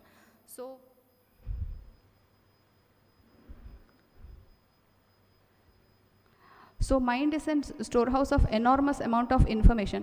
Now every emotion has got a form at the macro level. We have facial expressions for every emotion. So at the micro level also, every emotion has to have a structure or a form. Now the prerequisite for any information storage is that it has to have a format and it has to have a medium. Now the format which mind uses to store information is the thoughts or thought particles, and the medium is DNA. In DNA, there are 4 nucleotides, A, T, G, C. So perhaps these thoughts are stored in a 3-dimensional configuration. So this A, T, G, C, which exists in the DNA in the double helix, it's got a 3-dimensional conformation, and these 3-dimensional conformation has got probably the information of thought. So mind is in your DNA, and thoughts are the signals used by the mind to send and receive information. Thoughts are photonic in nature, and they are subatomic, so they have both wave-like and particle-like nature. They must be perhaps traveling faster than light, and they cannot be bound by space and time. So mind is your DNA. Now, Mind in its DNA in subtle form is the mind. DNA in its photonic light form is our individual consciousness. Our mind is always cluttered with thoughts. There are billions of thoughts going on in our mind. In fact, a study by Harvard scientists, they found out that we generate almost 80,000 thoughts per day. So you can imagine the amount of thoughts which are generated by the mind, stored in the mind, processed in the mind. So as we start practicing meditation, the number of thoughts that keep playing in our mind field starts decreasing. And over a period of time, you find that a lot of mind gets cleared. You feel your mind has become, you get into a feeling that your mind has become like, transparent. So spiritual enlightenment perhaps starts at the DNA level. Is consciousness intrinsic to DNA? I would say yes. Because if you look at DNA, it's a nanomolecule, but it's a giant nanomolecule. It is made up of 3.3 billion base pairs of these nucleotides. 2 meters of DNA is packaged inside the nucleus, which is just 2 millionth of a pinhead. And if you consider the information storage capacity of the DNA, the Swiss Federal Institute of Technology has done a lot of research to find out if DNA can be used as a storage medium.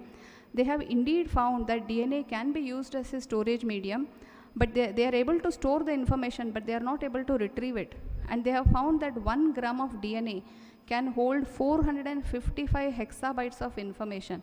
1 hexabyte is 1 billion gigabytes. So that is the enormous amount of information that our genome stores. So we have seen the dimension.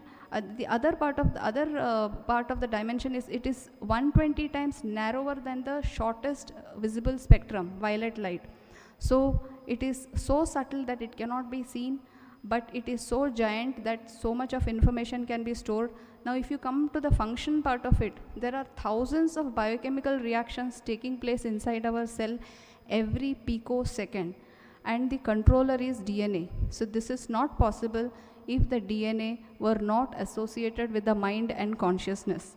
So almost we are made up of some approximately 100 trillion cells, and all these 100 trillion cells are held together by our soul force or the Atmic force, which cannot be seen. It's a continuous field of energy. Our individual consciousness represents an continuous field of energy. Now there were two scientists, British physicist Peter Marser and German mathematician Walter Kemp. Now they both proposed that DNA is like a gyrating, live, oscillating device. It's like a radio device which is able to pick up information and transmit information.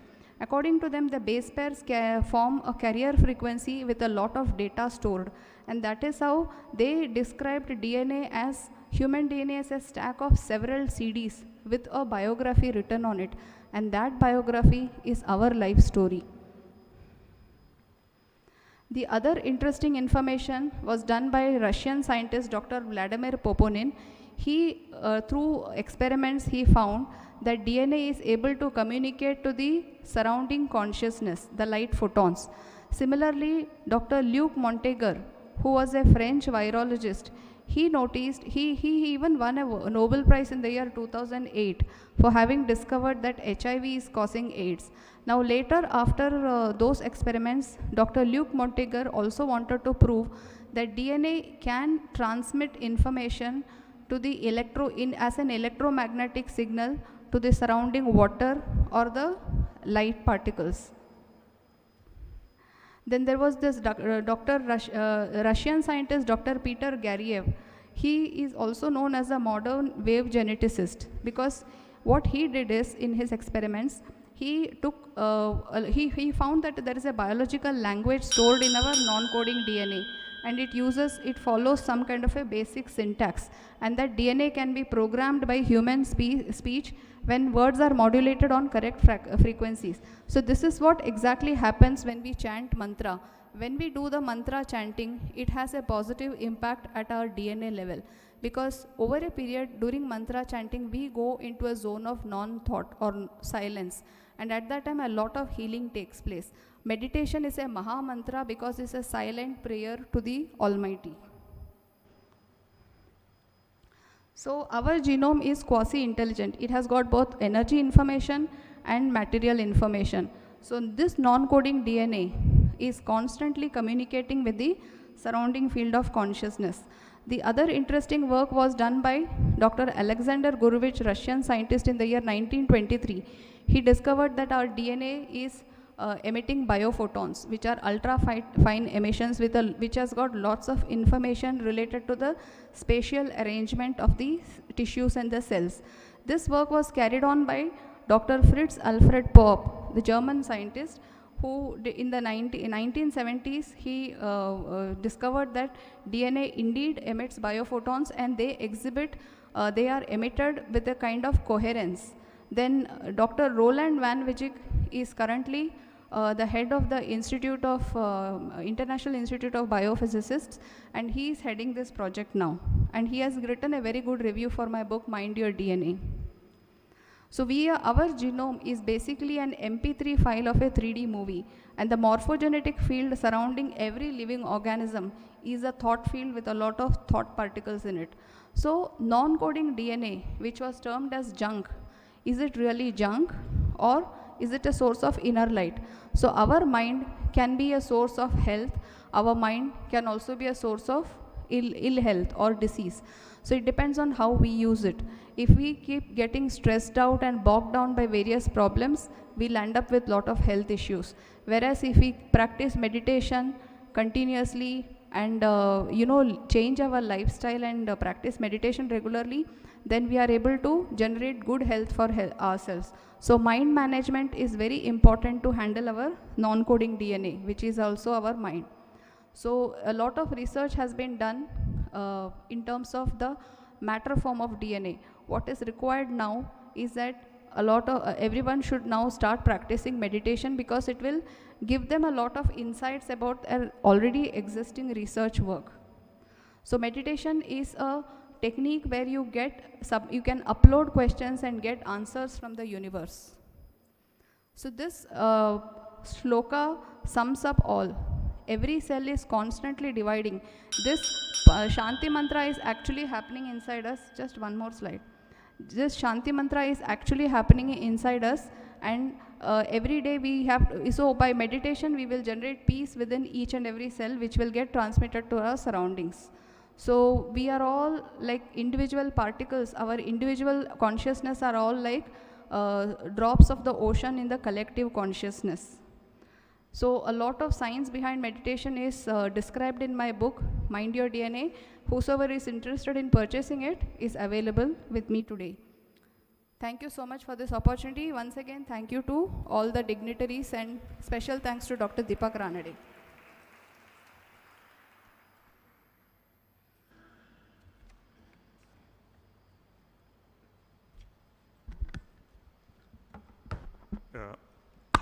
Thanks a lot, Ms. Anandi, for your very scholarly presentation.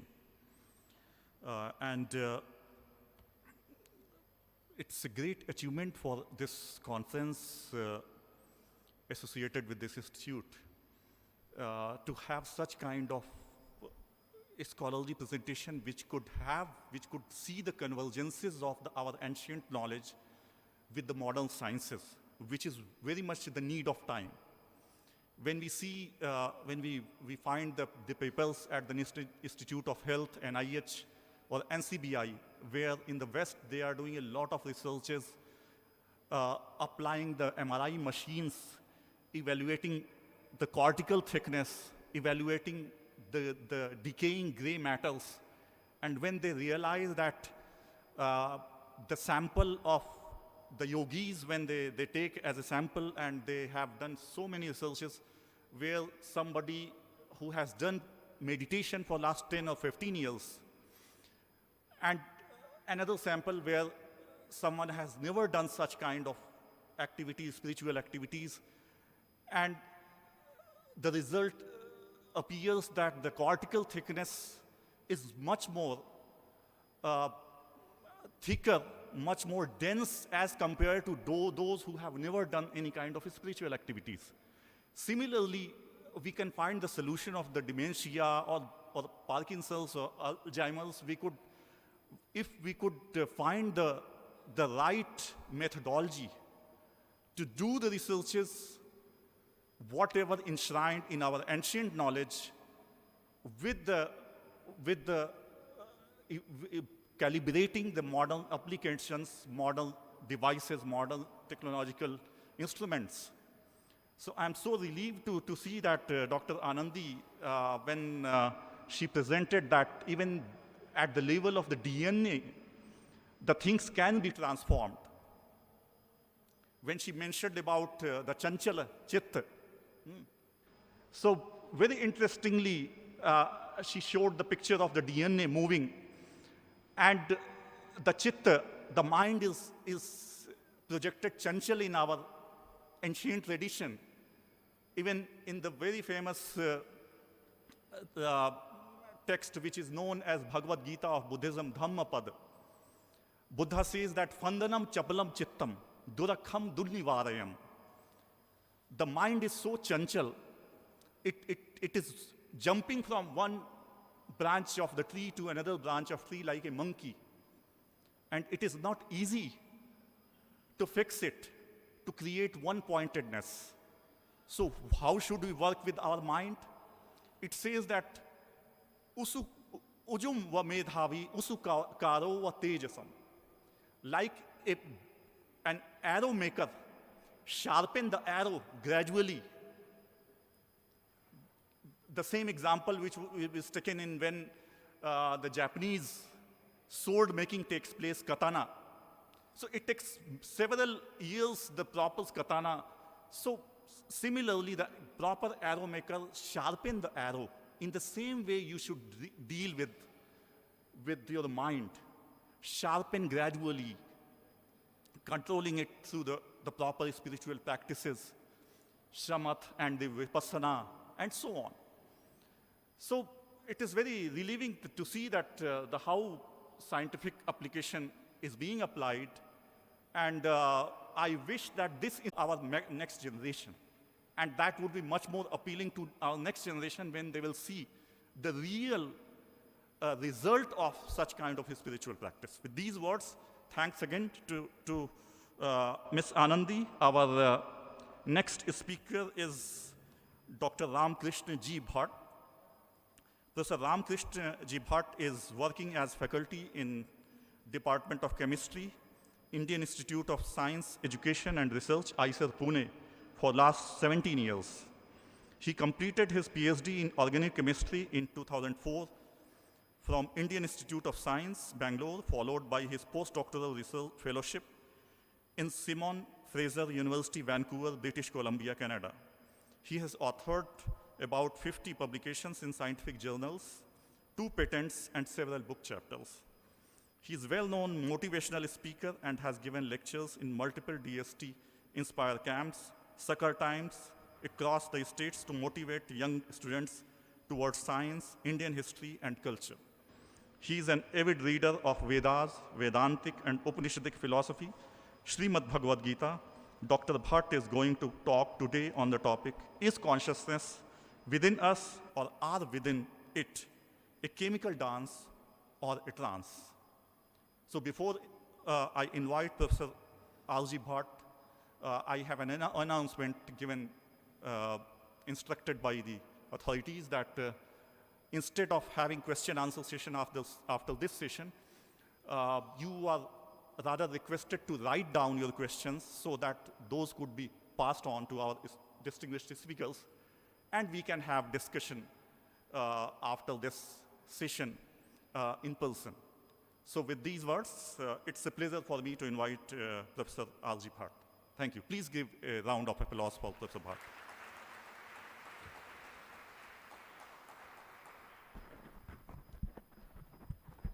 Thank you, Professor Siddharth. It gives me an immense pleasure to be here. I think it's a wonderful opportunity. To begin with, okay, thanks. So as soon as I entered this beautiful campus, we feel that this is something different. This looks like a temple. And what a great feeling is this, to stay in this magnificent, beautiful hall, Santa Jnaneshwara, the philosopher Santa Jnaneshwara Hall, the hall of knowledge and peace. I hope all of you agree that this something is special. So to begin with, Professor Vishwanath Karad sir, Mahanta Yogi ji, all the speakers, my dear friends, delegates, and I'm pretty sure there are some students too.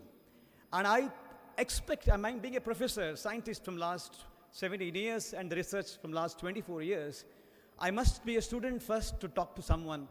And if all of us think that we are students till we die, including me, you, everyone is student here, isn't it? Because it's a vast ocean of knowledge.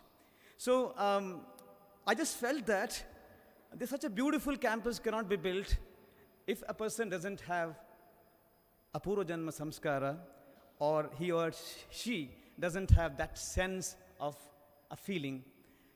And that what we say is something it is beautiful. Like Professor Vishwanath Karad, I remember, sir, I remember the Plato's word, the king or the ruler or the institution head must be a philosopher to become a ruler. Or the king or the ruler must be the philosopher to run the institution. I think you have both, and I believe all of you agree with that. And that's the Plato's word, and that's the Vedic samskara, and that's the reason we can see everything over here. So today's my topic is like when Professor Jayant Kandare kindly invited me, and I accepted it that this, I'm sorry I have a sore throat, and I may cough in between. Kindly excuse me and give me 1 or 2 extra minutes if I take more time due to coughing. So is consciousness within all of us, or are we within it? Is it a chemical dance? Because we, as a scientist, we talk about everything is materialistic in this nature, or it's the trance which is making all of us to feel we are within the consciousness. So let me start off with my famous quote from the Vedas or the Upanishad. They're one and the same, but when you go to the Jnana Kanda, that becomes Upanishads. It says that avijjanatam vijanatam vijanatam avijnatam. One who thinks I know everything, and that's the doomsday for all of us. I think I know a little bit, I need to learn more. I need to seek all the time, and that's the reason Upanishads is all about. Sorry. I think I don't want to go into define the consciousness, especially students' point of view. If students are here, you must listen to the talk more seriously than the delegates and the seniors, because this is always confusing. Confusion is there. Consciousness from the Western perspective, if you Google it, it is alertness, awakeness. And there is seriously, there is a linguistic problem, okay?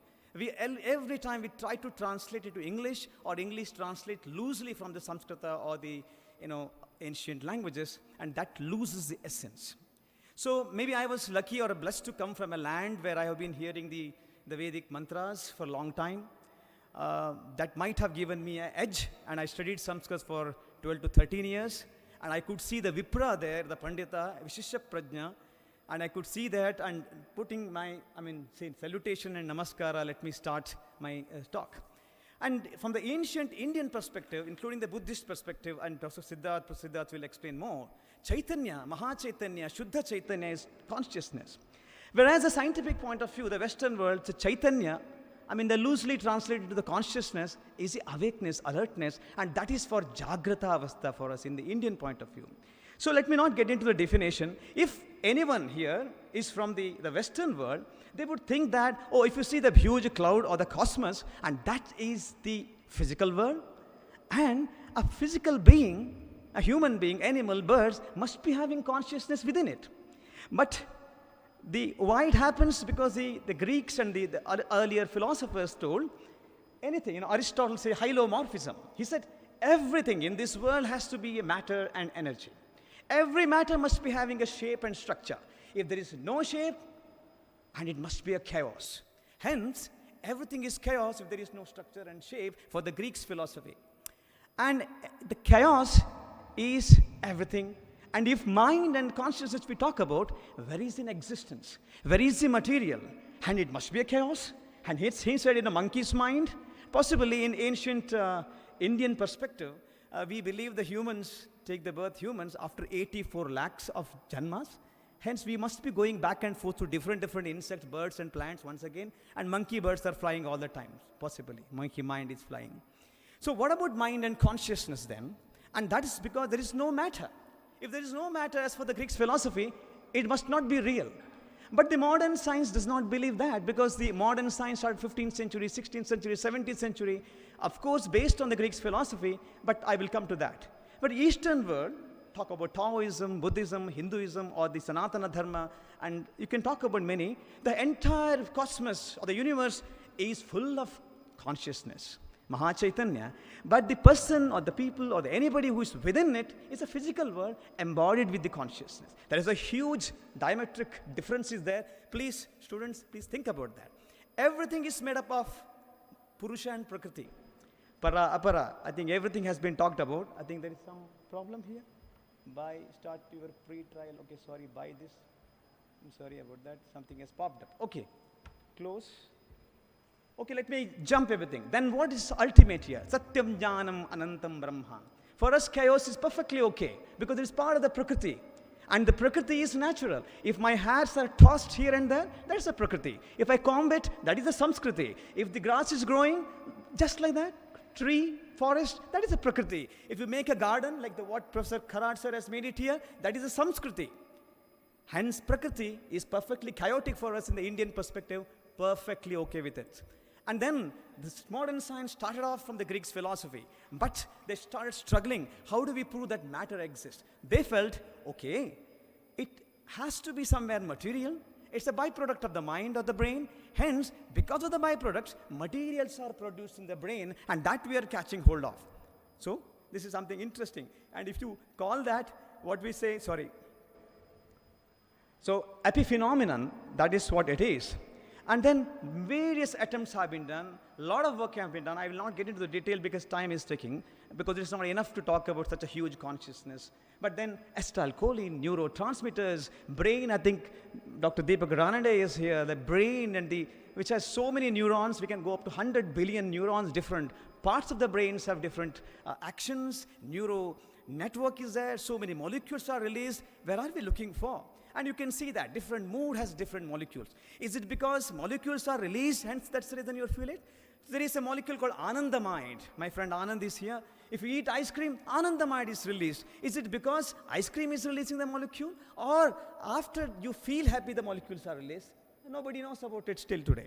Hence, modern science still cannot define exactly what is this Shuddha Chaitanya, Maha Chaitanya, higher consciousness, ultimate reality is all about. Hence, we need to merge. And if you go quickly, the Dr. Melvin Goodale, the great scientist, back in 1990s was looking at the patients had a brain injuries or a visual agnosia. They were totally in a vegetative state. They can't respond. But they had a sleep and they woke up, but they could not see anybody, anything, what's happening. But they had some kind of unconscious brain or something is there. And he started turning towards philosophy.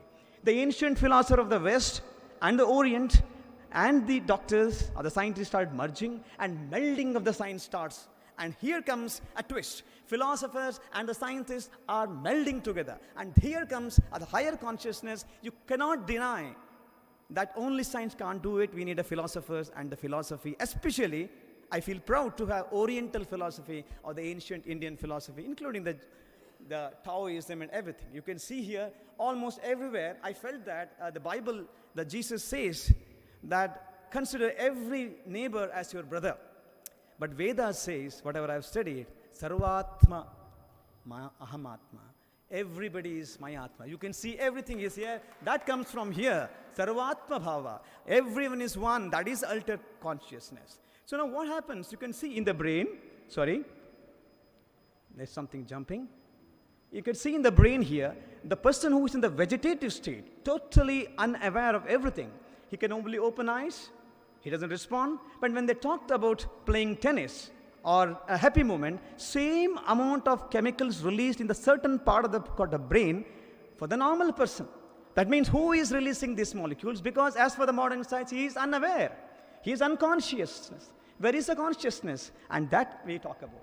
Melding of the philosophy science, I told. I think Professor Vishwanath Karad sir talked about many people, and I know that he has installed some idols. I will not say murtis, because there doesn't have Prana Pratishtha there.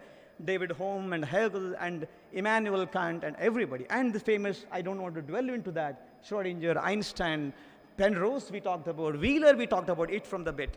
Everywhere the biggest things change because we said atom is indivisible. It cannot be broken. But that proved wrong. We have subatoms, we have quarks, leptons, go on further. If the Western philosophy is correct, everything is made up of matter and energy. When we keep breaking, where do I find a matter and where do I find energy? Where did they go?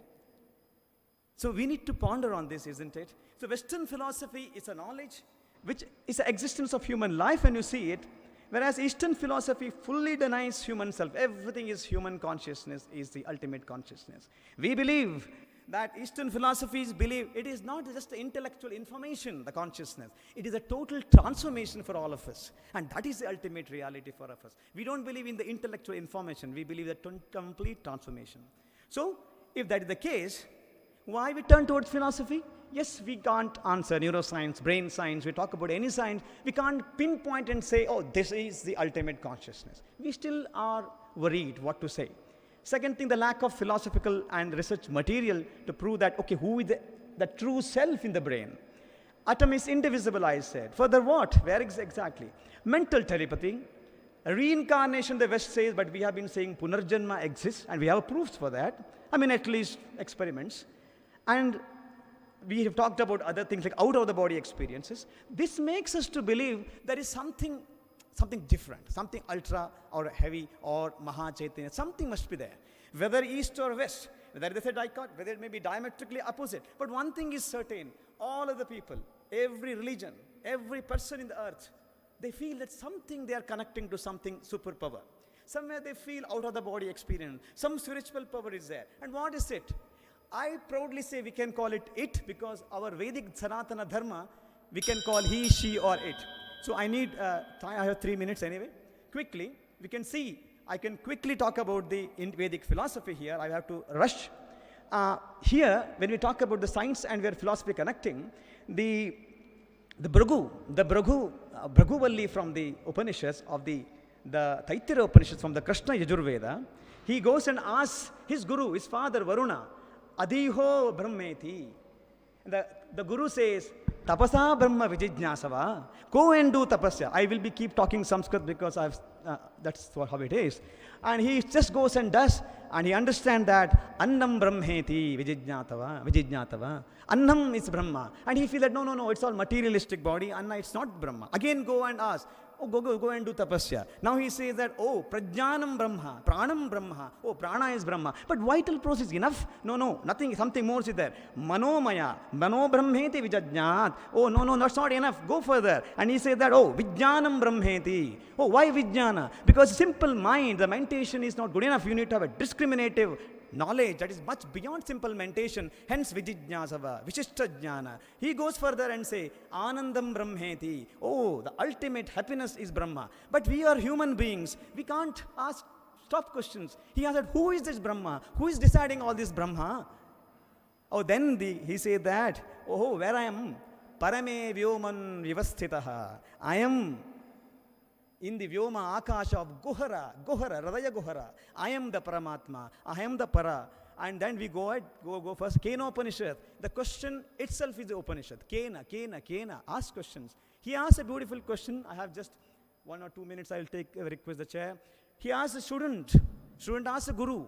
Look at this. How students were asking questions. It is unfair to say that Indian philosophy never asked a question. Only Socrates asked the questions. We are full of questions and answers, dialogues, not a monologue. And kenoshitam patati, I will not read because it takes time. Kenoshitam pashati preshitam manaha kena pranaha. Who is this? Who is inspired by whom I am thinking? Inspired by which light and the power I am prana, my breathing is there. By whom I am able to speak, my vak shakti. Then the guru says, shotasya shotam, pranasya pranaha. Means it is the ear of the ear, mind of the mind, body of the body. Beautiful. Then he said that still ask. I still don't understand. He said that which can't be expressed by the mind or a speech, but without which speech cannot be done. By which you cannot see, without whom, but with whom you can see it. It goes on beautifully. Time is short. I have still 3 minutes. Mandukya Upanishad, I think someone touched upon. It's a very beautiful one. The Janaka Raja, he was sleeping, he had a dream. That is called the dream state, Sapnavastha. He becomes a beggar. And he gets up with heartbeats go up for him. And gets up and he calls his assistant, where am I? I was the king. Oh, then he goes and asks everybody, ये सत्य है, वो सत्य है. मैं king था, हूँ, but dream में तो I was sweating. Then the rishi says, na ye satya hai, na wo satya hai. Ultimate satya is different. And he says that, na anta prajna, naha bha prajna. Nothing. He keeps going and then says, I'm whom? The ultimate consciousness is Shantam, Shivam, Advaitam, Chaturthakam, Manyante, Vivekinaha. Even the rishi is so down to earth that tells by Vivekina. He himself said, I will not say. And this is a figurative speech that Shivam, waking, Jagrata, Mandukya Upanishad, and the Kashmiri Pandit is called Turiya Tita, but we say Chaturtha. That what last 1 or 2 slides with request that Karana and Karya, we will not talk about that. If Karana and Karya, Para and Prakriti, if Prakriti is different from the Karya or the Karana, then who is then? That means we human beings, Jivatma, some people talked about, is different from the Paramatma. Somewhere we have some power. But this Upanishad, beautifully it talks about Mandukya Upanishad tells, no, the Para and the Prakriti is within like the spider. And the spider, I don't know how many of you seen, please see in the YouTube, or if you can't see it, spider spins out the cobweb and takes back into everything, and that is called the Laya and the Srashti. And further, I would like to talk about this experiential word of the Brahmajnanis. It's very difficult to find Brahmajnanis, I believe. But then, when Adi Shankaracharya was asked by the Gaudapada, what he says, all of us know, Nirvana Suktam, Mano Buddhya Ahankara, Chittani Naham, Nacha Shotra Jivhe, Na Granati, Nacha Grana Netre, Nacha Vyoma Bhumir, Tejo Navayuhu, Chidananda Rupa, Shivoham. Again, the Hastala Malaka talks the same thing to Adi Shankaracharya. Our great Santa Jnaneshwara, maybe I may make mistake while saying in Marathi, but Jet hai samsari cha chitra, I can understand that. Umate, Manorup phat phate, jaise sarovar aate, sarovar dry ho gaya. Where is it? Maga Pratima nahi. It's such a beautiful one. And that also, Jnaneshwara, Santa Jnaneshwara says so beautifully, the golden necklace, golden chain, embroidered by golden wire only, not even the silk thread. Hence there is no difference. Everything is gold. When I go to the ornament, Abharana, golden Ranka jewelers, for him, if you want to sell the gold, everything is gold. If you want to buy a gold for Ranka jewelers, it is jewelry. So difference comes for whom? That we see. Now this is the Hamsa. I can see the birds are flying, and the Hamsa is white for us, and that is the Vyavaharika Satya. Maya, Pratibhasika Satya. We feel that, okay, we are different and this world is different. And we are all within the Paramatika Satya, which is the ultimate supreme Brahman. And how do I realize? Let me remove this Maya. It's not so easy to remove Maya because she'll come behind you everywhere. She's within you. And if it goes, what remains is ultimate reality. And however, in the day-to-day reality, we have a Paramarthika Satya. We have the Vyavaharika Satya. We can't forget about it. But seeing together everyone, that's what Bhagavad Gita says, Samabhavinaha. Everywhere you see Samabhava. Now if you see carefully, are we within the